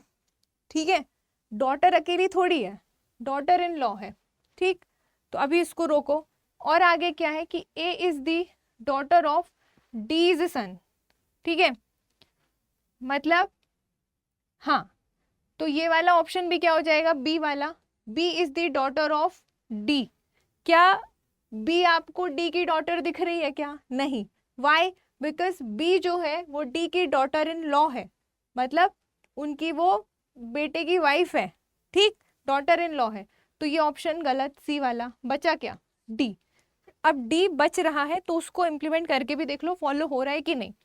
तो A is the daughter of D is son, तो ये है ए, ये डॉटर है, हाँ है, किसकी, डी इज सन की। डी का सन कौन है भाई, सी, तो डी इज सन की डॉटर है कि नहीं है, तो आपका राइट आंसर क्या हो जाएगा, ऑप्शन नंबर डी। इस तरीके से आपको इन क्वेश्चंस को सॉल्व करना है, थोड़ा केयरफुली लेके चलना तो आप कर लोगे। ठीक, जिसका जो भी जेंडर डायरेक्टली क्लियर है तो आप वहीं उसको मेंशन कर लीजिए। अदरवाइज अगर आप बिना प्लस और माइनस साइन डिनोट किए भी अपने माइंड में याद रख सकते हैं तो बहुत अच्छी बात है। ओके, इस तरीके से आपको इन क्वेश्चंस को करना है। ये वाले क्वेश्चन ना इंपॉर्टेंट होते हैं, एग्जाम में देखने को मिलते हैं, और ये थोड़ा टाइम टेकिंग भी हो जाते हैं क्योंकि सारी क्वेश्चंस हमको चेक करनी पड़ती है। ये तो फिर भी ठीक है कि क्वेश्चन को आप ड्रॉ कर रहे हो, तो अगर डिफिकल्ट तब हो जाता है जब आपके ऑप्शन में ही ये क्वेश्चन दे दी जाए और बोलेगा कि किसका कौन से क्या रिश्ता है। ठीक है, इस तरीके से। नाउ अब देखो अगला क्वेश्चन क्या है। नेक्स्ट क्वेश्चन इज कि if L plus M means L is the son of M। Okay, मतलब L प्लस M का मतलब क्या है कि L जो है वो M का पुत्र है। ओके, एंड अब देखो कई बार इस तरीके से एक ही लाइन में सब कुछ इकट्ठा लिखा मिलेगा आपको। ओके, तो आप उसको साइड में बना लो कि L प्लस M का मतलब क्या है। L प्लस M का मतलब है कि L इज दी, वैसे ये लिखना नहीं है नहीं तो और टाइम खराब होगा आपका समझाने के लिए। L minus M means L is the husband of M. Okay, मतलब एल जो है वो एम का क्या है भाई, पति है। कब के केस में, माइनस के केस में। और L into M, L into M, L into M का मतलब है कि L is the brother of M. L क्या है, brother of M. Okay, and L divided by M का मतलब है L is the mother of M. तो सारे साइन का आपको मीनिंग दे दिया गया है कि कौन किसका क्या है।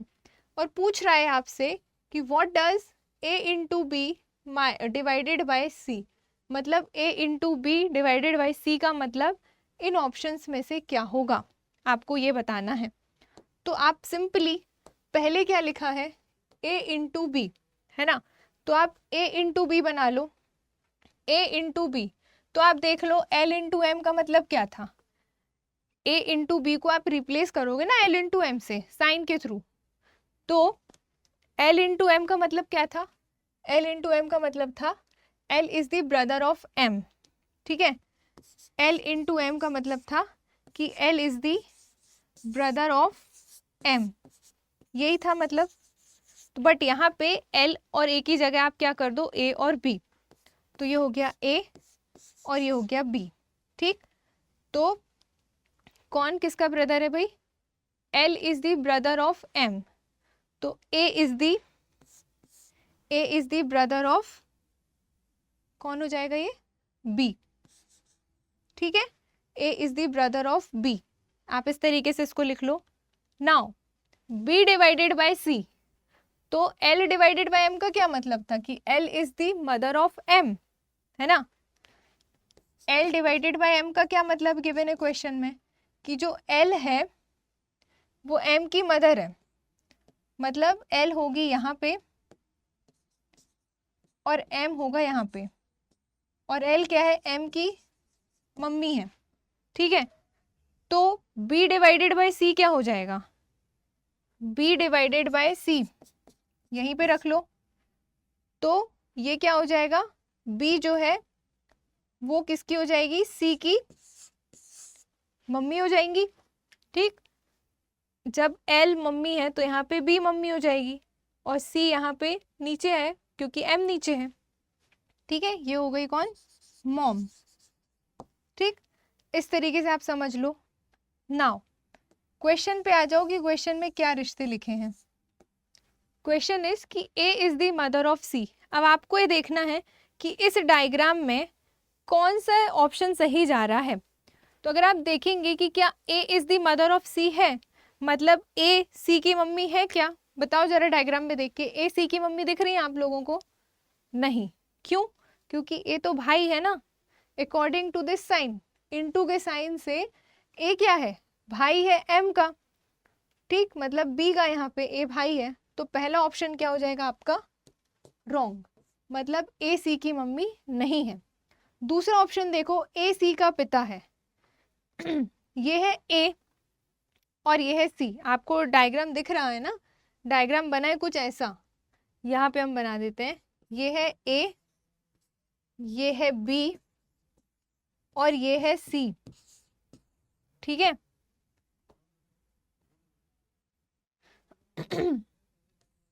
ये, तो ये इसकी मॉम है और ये इनका भाई है। ठीक, नाउ क्वेश्चन इज ए सी का पिता है, ए आपको सी का पिता दिख रहे हैं क्या भाई, ए तो भाई है ना, किसके, सी की मम्मी के, तो ये ऑप्शन भी गलत। ठीक, इसके बाद देखो अगला कि ए जो है वो सी का भतीजा या भांजा है, मतलब A is the Neiphiu of सी। क्या ए आपको भतीजा या भांजा दिख रहा है सी का, नहीं, सी ए का भतीजा या भांजा है। ठीक है, इसलिए ये ऑप्शन भी क्या हो जाएगा, गलत। हमको ए और सी के बीच के रिश्ते की बात की जा रही है और क्वेश्चन ऑप्शन नंबर सी बोल रहे हैं ए सी का क्या है, भतीजा या भांजा, तो ए थोड़ी है, सी है उसका भतीजा या भांजा। ठीक है, इसीलिए ऑप्शन सी भी गलत। अगला देखिए कि A is the maternal uncle of C, maternal paternal समझाया था ना अभी थोड़ी देर पहले, तो ए जो है वो सी का मामा या मौसा है अगर हम हिंदी में देखें तो, और इंग्लिश में मैटरनल अंकल, क्योंकि वो मम्मी के साइड के रिलेशन वाला है। ये सी की मम्मी है, ये मम्मी का भाई है, तो ए जो है वो सी का मैटरनल अंकल है। ठीक है, मैटरनल अंकल कौन हो जाएगा? ए। तो इस हिसाब से हमारा राइट आंसर क्या हो जाएगा यहाँ पे? Option number D. ठीक, इस तरीके से आपको ऑप्शंस के साथ इसको डील करना है। इंपॉर्टेंट होते हैं ये कोडेड ब्लड रिलेशन वाले क्वेश्चन। ओके, तो ध्यान से कीजिएगा। चलो, आई होप आपको समझ में आ गया होगा यहाँ पे। तो आंसर इज डी। ठीक, चलो नेक्स्ट क्वेश्चन देखिए। आप लोग भी साइमल्टेनियसली सॉल्व करते चलें अगर आपसे बन रहा है तो। चलो, क्वेश्चन है, अब देखो एक ही क्वेश्चन में दो क्वेश्चन पूछे गए हैं आपसे। ठीक है, तो देखिएगा क्या क्वेश्चन है कि कोई फैमिली का ये डेटा है भाई, ये ठीक है, ये फैमिली का डेटा है कि कौन किसका क्या लग रहा है। तो आपको इस डेटा के बेसिस पे ये दो क्वेश्चन के आंसर देने हैं, और क्वेश्चन डायग्राम आपका एक ही बनेगा। ठीक है, क्योंकि इंस्ट्रक्शन कॉमन है, क्वेश्चन अलग अलग है, तो डायग्राम सही बनाना, नहीं तो दोनों आंसर गलत करके आओगे। तो देखो क्या है क्वेश्चन कि ए बी की बहन है, मतलब A is the sister of B. ठीक है, ए जो है वो बी की बहन है, मतलब A is the sister of B. C D का भाई है, सी जो है वो डी का भाई है, कहीं पे सी है जो डी का भाई है। अभी आप इसको अंदाज से कहीं पे भी बना सकते हो। C is the brother of, C is the brother of D. ठीक, थर्ड लाइन है ई एफ का पिता है, मतलब E is the father of F. हम इसको अभी यहाँ कहीं बना लेते हैं कि जो ई है वो फादर है किसका? एफ का। ठीक है, तो एफ के ऊपर बनेगा। नाउ जी जो है वो एच की माता है, मतलब G is the mother of H. ये जी है जो कि क्या है भाई? एच की माता है। ठीक, ये मॉम है, और ई एफ का क्या था? पिता था, तो मतलब ये पापा है। ठीक है, एंड एफ डी की बहन है। अब देखो ये है एफ और डी कहाँ है? ये, मतलब एफ जो है वो डी की बहन है, तो रिश्ता कुछ इस तरीके से नजर आएगा, देखिएगा। अब हम इसको इरेज करके वो कर लेते हैं, एक साथ लिख लेते हैं। तो इस टाइप के क्वेश्चन को ऐसे ही करना पड़ेगा, पहले अलग अलग लिख के फिर इकट्ठा। तो एफ डी की बहन है, तो ये हो गई एफ और ये हो गया डी। एफ जो है वो डी की क्या है भाई? बहन है, और एफ के पापा कौन है? एफ के पापा ई हैं, ये एफ के पापा हैं, तो भाई ये डी के भी पापा हो गए कि नहीं? आपके बहन के पापा आपके भी तो पापा हुए ना, उसी तरीके से। ठीक है, अब देखो और क्या है भाई? सी जी का पुत्र है, जी कहाँ है? यहाँ, और सी कहाँ है? सी डी का भाई था।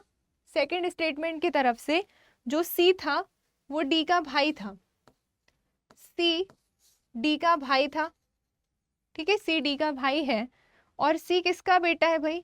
सी जी का बेटा है, अकॉर्डिंग टू द स्टेटमेंट। जी यहाँ पे है, ठीक है, और जी का, जी एच की मम्मी भी है। एच का जेंडर हमें नहीं पता है, लेकिन सी का पता है, और सी भी किसका बेटा है? जी का। ठीक, और जी तो मम्मी है ही, तो यहाँ पे ये वाला जेंडर भी क्लियर है। नाउ बी सी की पुत्री है। ठीक, तो अब बी और सी के बीच को देख लो, ये है बी, ये है बी, और ये है सी।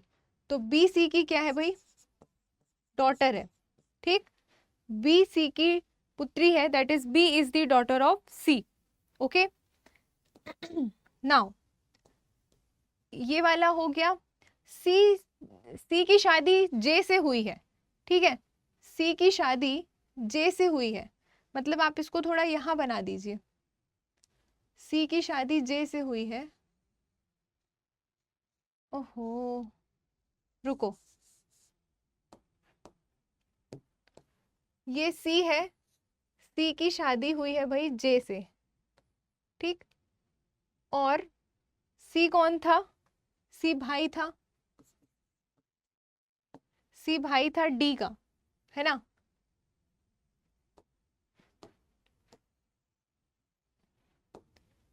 सी डी का भाई था, ओके। और जे हस्बैंड हो गया, और जे सी हस्बैंड हो गया और जे हो गई उसकी वाइफ, ओके। एंड ये भी जी का बेटा है, और जी का एक और कौन था भाई? एच क्या था? एच का जेंडर हमें नहीं पता था, ठीक। लेकिन एच की मम्मी भी जी थी, जी है, ठीक है। अब यहाँ पे ए नहीं दिख रहा है, ए बी की बहन है। बी कहाँ चला गया? बी सी की डॉटर है, यहाँ पे है बी, और ये कौन है भाई? डॉटर ऑफ सी, ठीक है। और ए कौन है? बी की सिस्टर है, तो यहाँ पे ए है, ए बी की सिस्टर है, मतलब इसका भी जेंडर पता है और इसका भी जेंडर पता है, ओके। अब आप देखिए क्वेश्चन में क्या पूछ रहा है। अब देखो, जो सी है भाई डी का भाई है, सी डी का भाई है, तो एच कौन है? जी का ही तो बच्चा है ना, तो ये भी इसका कुछ ना कुछ भाई या बहन हुआ, ठीक है। अब क्वेश्चन पूछ रहा है कि इस परिवार में, मतलब ये जो अवर फैमिली डेटा दिया गया है, इसमें कितनी फीमेल मेंबर्स हैं, ठीक है। कितनी फीमेल मेंबर्स हैं आपको ये बताना है गिवन इंफॉर्मेशन के बेसिस पर। तो देखो, एक फीमेल ये हो गई, ये दूसरी, ठीक, ये हो गई एक, ये हो गई दो, ये हो गई तीन, तीन फीमेल हो गई, ये हो गई चार, चार फीमेल, और ये एक और सिस्टर यहाँ पे, पांच फीमेल। मतलब टोटल नंबर ऑफ फीमेल कितनी है यहाँ पे? तो यहाँ पे टोटल नंबर ऑफ फीमेल है 5, ठीक है। तो उक्त परिवार में कितनी महिला सदस्य हैं? तो यहाँ पे 5 फीमेल मेंबर्स हैं। अब देखिए, जस्ट बिकॉज क्वेश्चन में हमसे मिनिमम और मैक्सिमम करके नहीं पूछा है ना, तो ऑप्शन आप देख पा रहे होंगे, यहाँ पे लिखा है मिनिमम 5, मतलब न्यूनतम, या फिर आप इसको मिनिमम बोल लो, मिनिमम 5, और यहाँ पे लिखा है मैक्सिमम 6, ठीक है। तो 5 या मिनिमम 5, तो मिनिमम 5 आपको तभी लगाना है जब आपको मिनिमम वर्ड क्वेश्चन में आइडेंटिफाई किया जाए। अगर क्वेश्चन में आइडेंटिफाई नहीं किया गया है तो आप नॉर्मल 5 फीमेल मेंबर्स आंसर दोगे, ठीक है, इस तरीके से। नाउ अगला क्वेश्चन है इसी डायग्राम पे कि डी का बी से क्या रिलेशन है, मतलब जो डी है वो बी का क्या लगेगा। ये है डी और ये है बी, तो जो डी है, अब देखो, अगर आप बहुत ध्यान से इस क्वेश्चन को देखें तो we don't know the gender of D, मतलब हमें डी का जेंडर नहीं पता है। हमें सबका पता है कि कौन डी का भाई है, कौन डी की बहन है, लेकिन डी का जेंडर नहीं पता है। तो क्वेश्चन पूछ रहा है कि जो डी है, how is D related to B, ठीक है। यहाँ पे स्पेस नहीं था इसलिए इंग्लिश में नहीं लिखा है, बट मैं ट्रांसलेट कर रही हूँ कि how is D related to B, मतलब आपको डी और बी के बीच की बात की जा रही है कि how is D related to B. तो देखो, डी का भाई है सी, ठीक है, और ये उसके भाई के बच्चे हैं, तो ऑब्वियस है जो डी है वो भाई तो नहीं होगा, बी का भाई तो इसी लाइन पे होगा ना, पापा के भाई बी के भाई थोड़ी होंगे, मतलब आपके पापा के भाई आपके भाई थोड़ी होते हैं, या तो वो आपके चाचा होते हैं, है ना, या तो वो आपके ताऊ होते हैं। तो यहाँ पे ऑप्शन नंबर सी कट जाएगा कि भाई नहीं होगा। अब देखिए, चाचा भी हो सकता है और चाची भी हो सकता है, मतलब डी जो है वो अंकल भी हो सकता है बी का, और डी बी का आंटी भी हो सकता है, हो सकती है, ठीक है। क्योंकि हमें जेंडर नहीं पता, इस वजह से आप अपने मन से डी को भाई बना के नहीं आएंगे कि डी चाचा होगा आंसर में या डी चाची होगी आंसर में, ये नहीं करना है आपको, ठीक है। तो यहाँ पे राइट आंसर क्या हो जाएगा? Option number D, that is can't define, C and D यहाँ पे आपका राइट आंसर हो जाएगा, ठीक। तो राइट आंसर हो जाएगा डी, मतलब हम जस्ट बिकॉज उसका जेंडर नहीं जानते हैं इसलिए आपका जो आंसर है वो क्या होगा, डी। ठीक, इस तरीके से आपको करना है। बट अगर यहाँ पे ये पूछा होता कि how is B related to D, है ना, अगर क्वेश्चन इस तरीके से होता कि how is B related to D, तो अब आप बता पाते। ठीक है, क्या बता पाते, ऑप्शन ऑब्वियसली फिर दूसरे होते, इन ऑप्शन में तो मैच नहीं कर रहा है। तो बी हमको पता है कि भाई बी ये इन दोनों, या तो ये भाई होंगे या तो ये बहन होंगी, लेकिन ये उनके बच्चे हैं। ठीक है, तो ये क्या होंगे, इनके, ये भी इनके बच्चे होंगे, है ना। तो इस तरीके से आपको डील करने की, किसका किससे रिश्ता पूछा है, उल्टा पुल्टा मत करके आ जाना। जिसके बारे में बात की जाएगी आपको उसका आंसर देना है कि वो उसका क्या लग रहा है। अकॉर्डिंग टू दिस स्टेटमेंट यहाँ पे राइट आंसर होगा सी एंड डी। ठीक, चलो नेक्स्ट क्वेश्चन देखते हैं। हाँ, question is E said to F. अब देखिए कुछ इस टाइप के भी क्वेश्चन होते हैं कि किसने किसी से कुछ कहा, कि कौन किसका क्या लग रहा है, इसको आपको डील करना है अब। ठीक है, नाउ कि ई ने एफ से कहा, क्या कहा, कि तुम मेरे पुत्र की पत्नी के ससुर हो। ठीक है, किसने किससे कहा है ये, ई ने एफ से कहा है, मतलब ई कह रहा है एफ से कि एफ तुम, ठीक है, you are the father in law of my son's wife. ठीक है, मतलब ई कह रहा है एफ से, जैसा कह रहा है वैसा बना लो। ई बोल रहा है एफ से, ई बोल रहा है एफ से, क्या बोल रहा है कि तुम, मतलब एफ क्या है, तुम मेरे पुत्र की, मतलब ई के पुत्र की, ई का यहाँ पे कोई हो गया भाई पुत्र यानी कि सन, ई के पुत्र की पत्नी, ये हो गई इसकी वाइफ। ठीक, ई के पुत्र की पत्नी के ससुर हो। ससुर कहाँ से बन जाएगा फिर वो, अब फादर इन लॉ कैसे बनेगा, ये सन है ये वाइफ है, तो जो सन के पापा होंगे मतलब वो कौन होगा, एफ। ठीक, एफ अगर इसका बेटा है एफ का, तो ये वाइफ का क्या हो जाएगा, फादर इन लॉ, है ना, इस नजर से।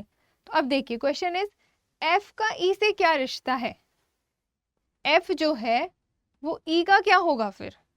ऑब्वियसली पहला स्टेटमेंट है कि जो ई है ना, पहला स्टेटमेंट है, ई कह रहा है एफ से कि तुम मेरे बेटे के, मतलब ई के बेटे के पत्नी के ससुर हो।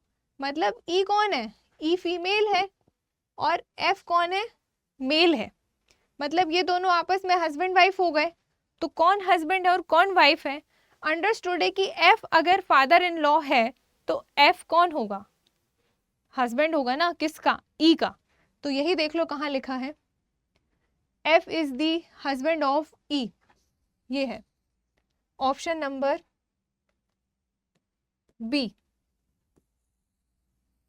ठीक है, F is the husband of E, मतलब एफ जो है वो ई का पति है।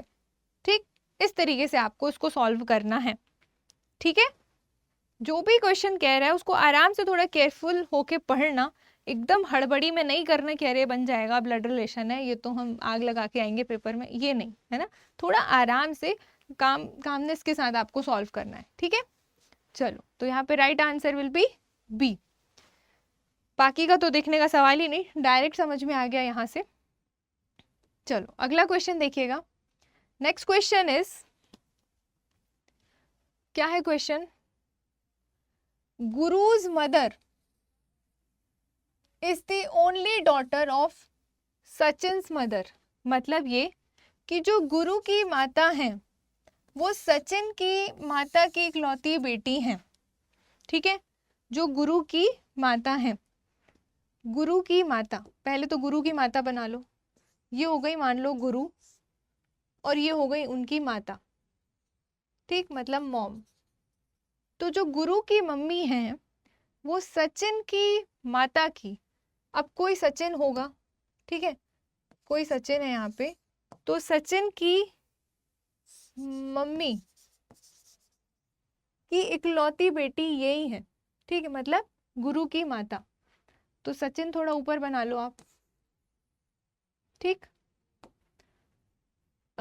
गुरु की माता, सचिन की माता की इकलौती बेटी है गुरु की माता, ठीक है। Guru's mother is the only daughter of Sachin's mother. Sachin की मम्मी की इकलौती डॉटर हो गई कौन? गुरु की माता, ये, ठीक है। ये हो गया। पूछ क्या रहा है कि how is Guru related to Sachin, मतलब गुरु सचिन से कैसे रिलेटेड है। जब इसकी मम्मी की ये इकलौती बेटी है, मतलब ये दोनों आपस में भाई बहन हुए कि नहीं। इसका जेंडर तो पता है कि ये फीमेल है, but we don't know the gender of Sachin, मतलब ये मेल भी हो सकता है फीमेल भी हो सकता है ना। लेकिन बेटी इकलौती है तो इससे अंडरस्टूड हो जाएगा कि सेकंड जो चाइल्ड है वो ऑब्वियसली मेल होगा। अगर यहाँ पे क्वेश्चन में लिखा है कि इज द ओनली डॉटर, है ना, इकलौती बेटी, मतलब अगली चाइल्ड या चिल्ड्रन जो होंगे उनके वो मेल होंगे, तो ये अंडरस्टूड है कि यहाँ पे जो सचिन है वो क्या हो जाएगा? मेल। अब देखो क्वेश्चन क्या पूछा है कि how is Guru related to Sachin. तो ये इसकी बहन, ये इसका भाई, और ये इसकी बहन का कौन? बेटा या बेटी, ठीक है। तो जो गुरु है, गुरु का सचिन से क्या रिश्ता है?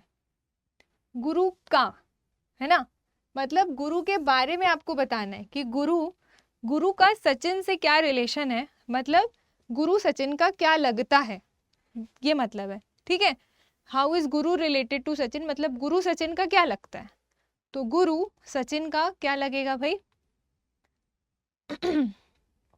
गुरु सचिन का भाई तो नहीं लगेगा, ठीक। अब ऑप्शन काटो। भाई नहीं लगेगा, मतलब ब्रदर नहीं होगा, पिता भी नहीं होगा क्योंकि वो तो उसकी मम्मी का भाई है, ठीक।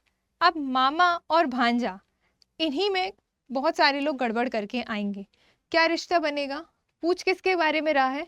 गुरु के बारे में, कि गुरु का सचिन से क्या रिश्ता है। तो जो गुरु है वो सचिन का क्या होगा भाई? भांजा, ठीक है। मामा क्यों नहीं होगा? क्योंकि अगर पूछता कि सचिन गुरु का क्या है, सचिन गुरु का क्या रिश्ता है, how is a Sachin related to Guru, तो वहां पे आपका ऑप्शन होता कि वो उसका मैटरनल अंकल है। लेकिन यहाँ पे पूछ रहा है कि how is Guru related to Sachin, तो गुरु जो हो जाएगा वो हो जाएगा नेफ्यू, ठीक है। तो नेफ्यू में भांजा भतीजा दोनों आते हैं हिंदी में। यहाँ पे एक वर्ड लिखा है तो आप उसी के बेसिस पे आंसर को टिक करोगे, ठीक है। तो यहाँ पे राइट आंसर क्या हो जाएगा आपका? Option number B, that is nephew, okay. इस तरीके से आपको इसको डील करना है, ठीक।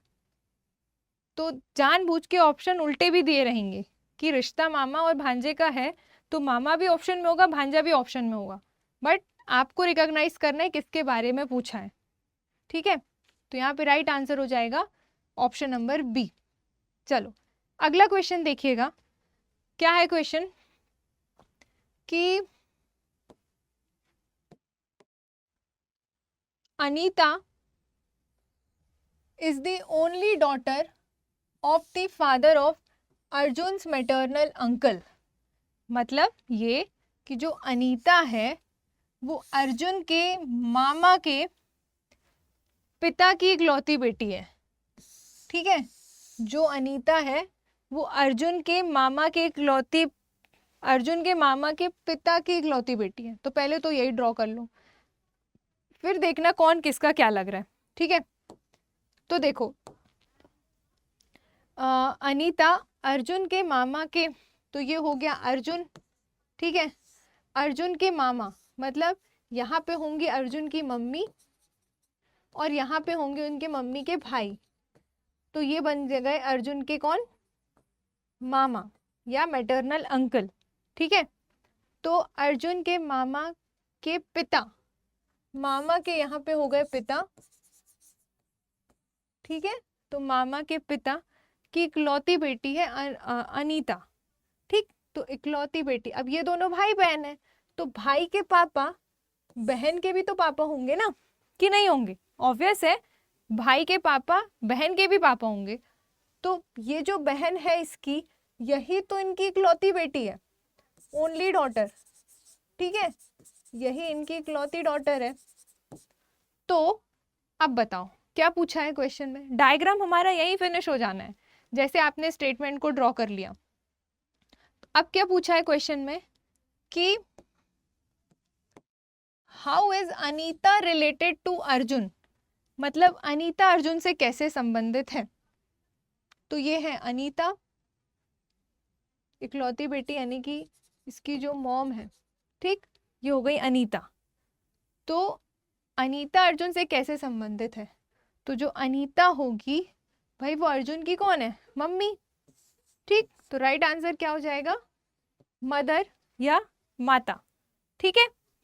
अब देखो दादी तो होगा नहीं ना, दादी तो और ऊपर चली जाएंगी यहाँ पे, जो इनके पापा की वो वाली होंगी, ठीक है।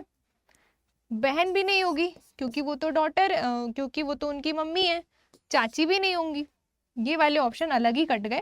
तो यहाँ पे राइट आंसर हो जाएगा क्या, मम्मी, ठीक। अनीता अर्जुन की मम्मी है, ओके। इस तरीके से आपको इन क्वेश्चंस को करना है। आई होप आपको यहाँ तक समझ में आ रहा होगा, कुछ भी अभी तक ऐसा नहीं है कि जो आपसे ना बने, ठीक है। चलो अगला क्वेश्चन देखिएगा। क्वेश्चन इज रीता इंट्रोड्यूस्ड सीमा। अब देखो यहाँ पे ये इंट्रोडक्शन कराने वाले क्वेश्चन होते हैं कि या तो किसी फोटो को देख के या फिर किसी पिक्चर को देख के बताना कि ये जो भी इंसान है वो किसका क्या लग रहा है, इस तरीके वाले अब इंडिकेट करना, इंट्रोडक्शन देने वाले क्वेश्चन है। देखिएगा क्या क्वेश्चन है कि रीता ने सीमा का परिचय कराया। किसने, रीता ने।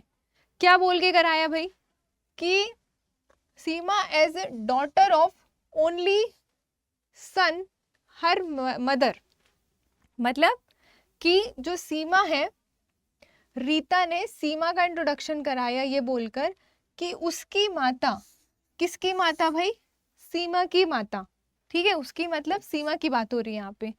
तो सीमा की माता के पिता, तो आप थोड़ा थोड़ा बना लो, ये हो गई सीमा, ये हो गई उसकी मॉम, और ये हो गए उनके फादर, ठीक। सीमा की माता के पिता की इकलौते बेटे, इनके हो गए कोई इकलौते बेटे, ओनली सन, ठीक। इकलौते बेटे, इकलौते बेटे की बेटी के रूप में, इकलौते बेटे की बेटी के रूप में, मतलब वो हो गई सीमा, ठीक। ये बन गया आपका डायग्राम। रीता ने सीमा को इंट्रोड्यूस कराया ये बोलकर कि Seema as a daughter of only son of her mother, मतलब उसकी माता के पिता के इकलौते बेटे, ये हो गया इकलौते बेटे की क्या है वो, बेटी के रूप में। तो ये हो गई सीमा। तो ये हो गया आपका डायग्राम, ठीक है। अब बताओ क्वेश्चन ने क्या पूछा आपसे। जैसे ही आपका डायग्राम बन गया, मतलब क्वेश्चन फिर आपका 1 से 2 सेकंड में सॉल्व हो जाएगा, और डायग्राम बनाने में भी आपको ज़्यादा देर नहीं लगनी चाहिए, ठीक है। जस्ट बिकॉज यहाँ मैं एक एक लाइन एक्सप्लेन कर रही, इस वजह से यहाँ पे आपको टाइम लग सकता है। बाकी जब आप इसको खुद करोगे तो ये फटाफट वहीं के वहीं ड्रॉ करने वाली बात है। चलो क्वेश्चन ने क्या पूछा कि how is Rita related to Seema, मतलब रीता सीमा की क्या लगती है, ठीक है। तो रीता कहाँ है भाई, रीता तो हमने बनाया ही नहीं। रीता ने सीमा का परिचय कराया ये बोल के कि सीमा की माता के पिता के इकलौते बेटे की बेटी के रूप में। तो रीता सीमा से किस प्रकार संबंधित है, रीता कहाँ गई, Seema as a daughter of only son, Rita जो है वो क्या है भाई, उसकी सीमा के बारे में इंट्रोडक्शन कराए। तो रीता सीमा से किस प्रकार संबंधित है। देखिए यहाँ पे अगर हम ध्यान से पढ़ें तो क्या गड़बड़ हो गई है, रीता इंट्रोडक्शन करा रही है ना, कि उसकी माता के पिता के इकलौते बेटे, मतलब यहाँ पे बात हो रही है सीमा की नहीं रीता की। तो इसको आप करेक्ट कर लीजिएगा, यहाँ पे बात हो रही है किसकी, उसकी का मतलब है यहाँ पे रीता से, जो इंट्रोडक्शन करा रही है। मतलब डायग्राम ऑलमोस्ट राइट है, सिर्फ ये है रीता, ठीक है, ये है रीता, और ये हो गई इनकी इकलौती मतलब इकलौते सन की बेटी सीमा, वो यहाँ बन जाएगी। ठीक है, हमने इसको गलत पढ़ लिया था। तो ये क्या है भाई, रीता इंट्रोडक्शन करा रही है कि रीता की मम्मी के पापा के इकलौते बेटे के बेटी के रूप में सीमा है। ठीक है, तो यहाँ पे सीमा यहाँ पे आएगी। तो अब पूछ रहा है आपसे रिश्ता कि रीता सीमा से किस प्रकार संबंधित है। तो ये हो गई रीता और ये हो गई सीमा। तो रीता सीमा से किस प्रकार संबंधित है, बताइए, how is Rita related to Seema. तो ये हो गई इसकी मम्मी और ये इनके इकलौते बेटे हैं, मतलब ये हो गए मम्मी के भाई, और भाई की ये हो गई बेटी। तो ये दोनों क्या हो गए आपस में, क्या हो गए, कजिन्स हो गए कि नहीं हो गए। ठीक है, तो अब देखो ऑप्शन कैसे हैं। तो रीता और सीमा भाई चाची का रिश्ता तो होगा नहीं आपस में, ऑब्वियस है, मतलब मैटरनल पैटर्नल आंट तो वो होगी नहीं। ठीक, मामी भी नहीं होगी वो, उसकी मैटरनल आंट भी नहीं होगी, कहाँ से होगी, ये तो भाई बहन वाले रिश्ते में दिख रहे हैं। इस वजह से दोनों ऑप्शन बी और डी कट। अब अगर हम यहाँ पे आए तो भांजी यानी कि नीस वर्ड आपको देखने को मिल रहा है। तो ये नीस भी क्यों होगी, ये तो इनकी नीस होगी ना, रीता सीमा के पापा की नीस होगी। हमसे रीता और सीमा के बीच का रिश्ता पूछ रहा है, तो ये ऑप्शन भी कट। मतलब अब देखो इंग्लिश में यहाँ पे लिखा है कजन और हिंदी में यहाँ पे लिखा है सिस्टर, तो ऑब्वियस है और कोई ऑप्शन नहीं बचा है, तो आप जाएंगे सिस्टर के साथ। और सिस्टर भी अंडरस्टूड है, कौन सी सिस्टर होगी, तो वो ऑब्वियस है कि वो कजिन सिस्टर होगी। ठीक है, तो ये दोनों आपस में क्या होंगी भाई, कजिन्स होंगी। ठीक है, इस तरीके से आपको रिलेशन मेंटेन करके चलना है क्वेश्चन में। ओके, तो यहाँ पे राइट आंसर हो जाएगा option number A, that is cousin. जो रीता है वो सीमा की क्या होगी, कजन होगी। ठीक, तो थोड़ा केयरफुली कीजिएगा, कई बार हमें लगता है कि हम सही कर रहे हैं बट गलतियां हो जाती हैं। ठीक है, चलो अब देखिएगा क्वेश्चन। अगला क्वेश्चन है, Riyan is Vihan's mother's sister's father's only son's son। बहुत लंबा रिलेशन दे दिया इन्होंने। ठीक है, अब आपका ये दिमाग खाएंगे क्वेश्चन इस टाइप के। जो रियान है भाई वो विहान की माता की बहन के पिता के इकलौते बेटे का बेटा है। अरे बाप रे, कौन, रियान। ठीक, तो जैसा कह रहा है पहले तो उत्ता बना लो, फिर बाद में देखो किसके बारे में पूछ रहा है। तो जो रियान है वो विहान की, तो ये हो गया विहान की मम्मी, ये हो गई। ठीक, ये हो गई विहान की मम्मी की बहन, ये हो गई मम्मी की बहन। ठीक है, तो विहान की मम्मी की बहन के पिता होंगे ऊपर, मतलब यहाँ डायग्राम में। ठीक है, तो मम्मी के बहन के पिता के इकलौते बेटे का बेटा, पिता के इकलौते बेटे हो गए यहाँ पे, इकलौते बेटे मतलब सन, इकलौते बेटे का क्या है वो, बेटा, मतलब वो आ गया यहाँ पे कौन, रियान। ठीक है, अब क्योंकि ये इकलौता है और ये उसकी बहन है, तो ये आपस में भाई बहन हो गए। और ये विहान की मम्मी है, तो ये विहान की कौन हो जाएगी भाई, मैटरनल आंटी यानी कि मौसी वगैरह। ठीक है, और ये मैटरनल अंकल, तो ये दोनों आपस में कजिन्स का है। देखिए पूछा क्या है कि how is Riyan related to Vihaan. तो जो रियान है वो विहान से किस प्रकार संबंधित है, तो जो रियान है ना वो कौन है भाई? ऑब्वियस है, क्वेश्चन में अंडरस्टूड है, क्वेश्चन में कहा ही गया है कि वो सन है, मतलब ये कौन है? सन, दैट इज ये मेल है, ठीक है। तो और हमसे पूछ भी रियान के बारे में रहा है, तो ऑब्वियस है कि जेंडर मेल आएगा, ठीक। तो अब देखो ऑप्शन आप एलिमिनेट कीजिएगा। ऑप्शन में पहला कि भतीजा या भांजा, तो आप खुद सोचो, एक ही लाइन में बन रहे हैं तो ये एक दूसरे के भतीजा भांजा कहाँ से होंगे, है ना। तो पहला ऑप्शन क्या हो जाएगा? एलिमिनेट। नाउ नेक्स्ट ऑप्शन देखो, अंकल। अब भाई दोनों अंकल है, कैसे होंगे एक दूसरे के? अंकल तो ऊपर है ना, तो ये हो गया कैंसिल। मतलब चाचा मामा मौसा फूफा ताऊ कुछ भी नहीं होंगे एक दूसरे के। नाउ तीसरा ऑप्शन है सन। खुद दिमाग लगाओ, रियान वियान का बेटा कहाँ से हो जाएगा? वियान का बेटा बनने के लिए रियान का यहाँ होना जरूरी है, और ये रियान यहाँ थोड़ी है, वो तो यहाँ है ना। इसीलिए ऑप्शन नंबर सी भी आपका क्या हो जाएगा? गलत। बचा क्या? कजिन। कजिन में अंडरस्टूड है, कजिन ब्रदर कजिन सिस्टर दोनों आएंगे, ठीक है। और हिंदी में देखिएगा, चचेरा ममेरा मौसेरा फोफेरा भाई, तो ऑब्वियस है भाई बहन वाले रिश्ते में थे, और ये तो भाई है ही, तो ये इसका क्या हो जाएगा भाई? रियान जो है वो वियान का क्या हो जाएगा? कजिन। तो यहाँ पे राइट आंसर क्या हो जाएगा आप सभी का? Option number D, that is cousin. Okay, इस तरीके से आपको इन क्वेश्चंस को डील करना है।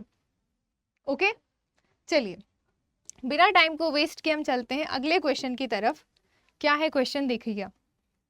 क्वेश्चन इज, अब देखो पॉइंटिंग टू अ मैन वाले क्वेश्चन आ गए कि अब इशारा करके बता रहे हैं भाई कि कौन किसका क्या लगता है। आप लोग भी बताते होंगे आपस में, कहीं किसी को रिलेशन में देख लेते होंगे तो बताते होंगे ये इसका वो है, ये उसकी वो है ना। वही वाले क्वेश्चन है यहाँ पे। पॉइंटिंग टू अ मैन मतलब एक पुरुष की ओर संकेत करते हुए एक महिला ने कहा। क्या कहा भाई? महिला कहती है कि a woman said he is the brother of the daughter of my husbands wife. अच्छा, मतलब कि एक पुरुष की ओर संकेत करते एक महिला कहती है कि वो जो पुरुष है ना वो मेरे पति की पत्नी की पुत्री का भाई है, ठीक है। मीन्स यहाँ पे कोई मैन है, ठीक, ये कोई मैन है, इसकी ओर इंडिकेट करके वो क्या कह रही है विमेन कि ही is the brother of the daughter of my husbands wife. Okay, तो ये जो इंसान है ना ये, ठीक, ये मेरे पति की, मीन्स किसके पति की? उस फीमेल के, मतलब ये हो गई वो विमेन। तो मेरे पति, ये हो गया इसका हस्बैंड, ठीक। तो इसके हस्बैंड मेरे पति की पत्नी की पुत्री, क्या लिख दिया? एक पुरुष की ओर संकेत करते एक महिला ने कहा कि ये पुरुष मेरे, मतलब महिला के पति की पत्नी हो गई वो महिला की पुत्री, यहाँ पे आ गई उसकी पुत्री यानी कि बेटी, ठीक, बेटी कहाँ गई? पति की पत्नी की पुत्री का भाई, ये है वो जिसको वो इंडिकेट कर रही है, मतलब ये यहाँ पे है, ये है क्वेश्चन, ठीक है। तो आपने देखा women said he is the brother of, he is the brother of, किसका ब्रदर है भाई? ये ब्रदर है, पहली चीज तो हम बता दें आपको, he is the brother of, कहाँ गया? He is the brother of the daughter of my husband's wife, the daughter of my husband's wife, ठीक, brother of the daughter of my husband's wife, ये हो गया रिलेशन, ठीक है। अब आपसे पूछ क्या रहा है कि how is the women related to that man, मतलब ये विमेन जो इंडिकेट कर रही थी वो उस मैन की कौन है? तो जब वो इसकी मम्मी है तो वो इसकी भी क्या होगी? मॉम होगी ना। तो आपका आंसर क्या हो जाएगा यहाँ पे? Option number B, that is mother, या हिंदी में माता या माँ। ठीक, ये होगा यहाँ पे राइट आंसर। इस तरीके से आपको इसको डील करना है। पिक्चराइज करने वाले क्वेश्चन पेपर में देखने को मिलते हैं। ओके, तो आप इनको थोड़ा केयरफुली कीजिएगा। तो यहाँ पे राइट आंसर क्या हो जाएगा? माता। ओके, आई होप आपको समझ में आ गया होगा। चलो नेक्स्ट क्वेश्चन देखते हैं क्या है। नेक्स्ट क्वेश्चन इज कि पॉइंटिंग टूवर्ड्स अ पर्सन, मतलब एक पर्सन को इंडिकेट करते हुए कल्याण ने कहा, कल्याण सेड, ठीक है, कल्याण ने क्या कहा कि his grandson is the only son of my brother, मतलब उनका पोता मेरे भाई का एकमात्र पुत्र है। किनका पोता? जिस व्यक्ति की ओर वो इशारा कर रहे हैं, मतलब कल्याण कह रहा है, ये कल्याण है, ठीक, और ये वो व्यक्ति हैं। इन व्यक्ति की ओर इशारा करते हुए कह रहा है कि इनका पोता, मतलब इनको थोड़ा ऊपर बना दो क्योंकि इनके पोते की बात हो रही है। ठीक, तो इनका पोता मतलब इनके यहाँ पे बेटे होंगे और बेटे का यहाँ पे बेटा होगा, तो ये हो गया इनका पोता, दैट इज ग्रैंडसन। ठीक है, तो इनका पोता मेरे भाई का, मतलब यहाँ पे होगा कल्याण का भाई। ठीक है, कल्याण के भाई का एकमात्र पुत्र है, मतलब कल्याण होगा यहाँ पे। ये दोनों को ऊपर बना दो। ठीक है, तो ये हो गया कल्याण, ये हो गया उसका भाई का एकमात्र पुत्र, तो ऑब्वियस है उसका यही भाई होगा, ये है ना, जो उस इंडिकेट करने वाले मैन का क्या है? बेटा। तो यहाँ पे देखिए, अब इसको रिलेट कीजिए, जो डायग्राम बनाए हैं वो सही जा रहा है कि नहीं लाइंस के हिसाब से, कि एक व्यक्ति की ओर इशारा करते हुए कल्याण ने कहा कि उनका पोता, तो ये वो व्यक्ति है, उनके बेटे और उनका बेटा, तभी उनका पोता होगा, ये हो गया उनका पोता। मेरे भाई का, मतलब कल्याण के भाई का क्या है? एकमात्र पुत्र है, तो एकमात्र पुत्र हो गया ये। तो उस व्यक्ति का कल्याण से क्या संबंध है? तो कल्याण कहाँ पे दिख रहा है? यहाँ पे। व्यक्ति कहाँ है? ऊपर है, ये है वो व्यक्ति। तो कल्याण और इस व्यक्ति का क्या संबंध है? अब आप ऑप्शन में चले जाओ। ये इसका भाई है और ये इसके भाई के पापा हैं, तो ऑब्वियस है कल्याण के भी वो क्या होंगे? पापा। तो क्वेश्चन पूछ रहा है कि how is Kalyan related to that person, मतलब उस व्यक्ति का कल्याण से क्या संबंध है? तो ये जो व्यक्ति है ना, व्यक्ति क्या है? कल्याण के पापा हैं। ठीक है, इंग्लिश में अलग लिख गया है शायद कि how is Kalyan related to that person, English में अलग लाइन लिखी, हिंदी में अलग लिखी है। दोनों का ही आंसर हम बता देते हैं कि अगर हिंदी वाला पूछता है कि उस व्यक्ति का कल्याण से क्या संबंध है, तो ये जो व्यक्ति है वो कल्याण का क्या होगा? पापा। तो आंसर होगा यहाँ पे पिता, अगर हम हिंदी वाले के साथ जाएं। और अगर हम इंग्लिश में देखें तो how is Kalyan related to that person, तो कल्याण जो है वो उस पर्सन का क्या होगा? बेटा या बेटी। क्यों? क्योंकि कल्याण का हमें जेंडर नहीं पता है। ठीक है, तो अगर हम इस हिसाब से जाएं कि how is Kalyan related to that person, तो इसका यहाँ पे इस हिसाब से यहाँ पे आंसर हो जाएगा आपका या तो सन होगा या तो डॉटर होगा। ठीक है, इस तरीके से आप करेंगे। ओके, इंग्लिश का स्टेटमेंट अलग है, देख लेना आप लोग जब सॉल्व करोगे तो क्वेश्चन अलग पूछा है यहाँ पे। ठीक है, तो इस हिसाब से आंसर होगा ये, और इस हिसाब से आंसर होगा फादर।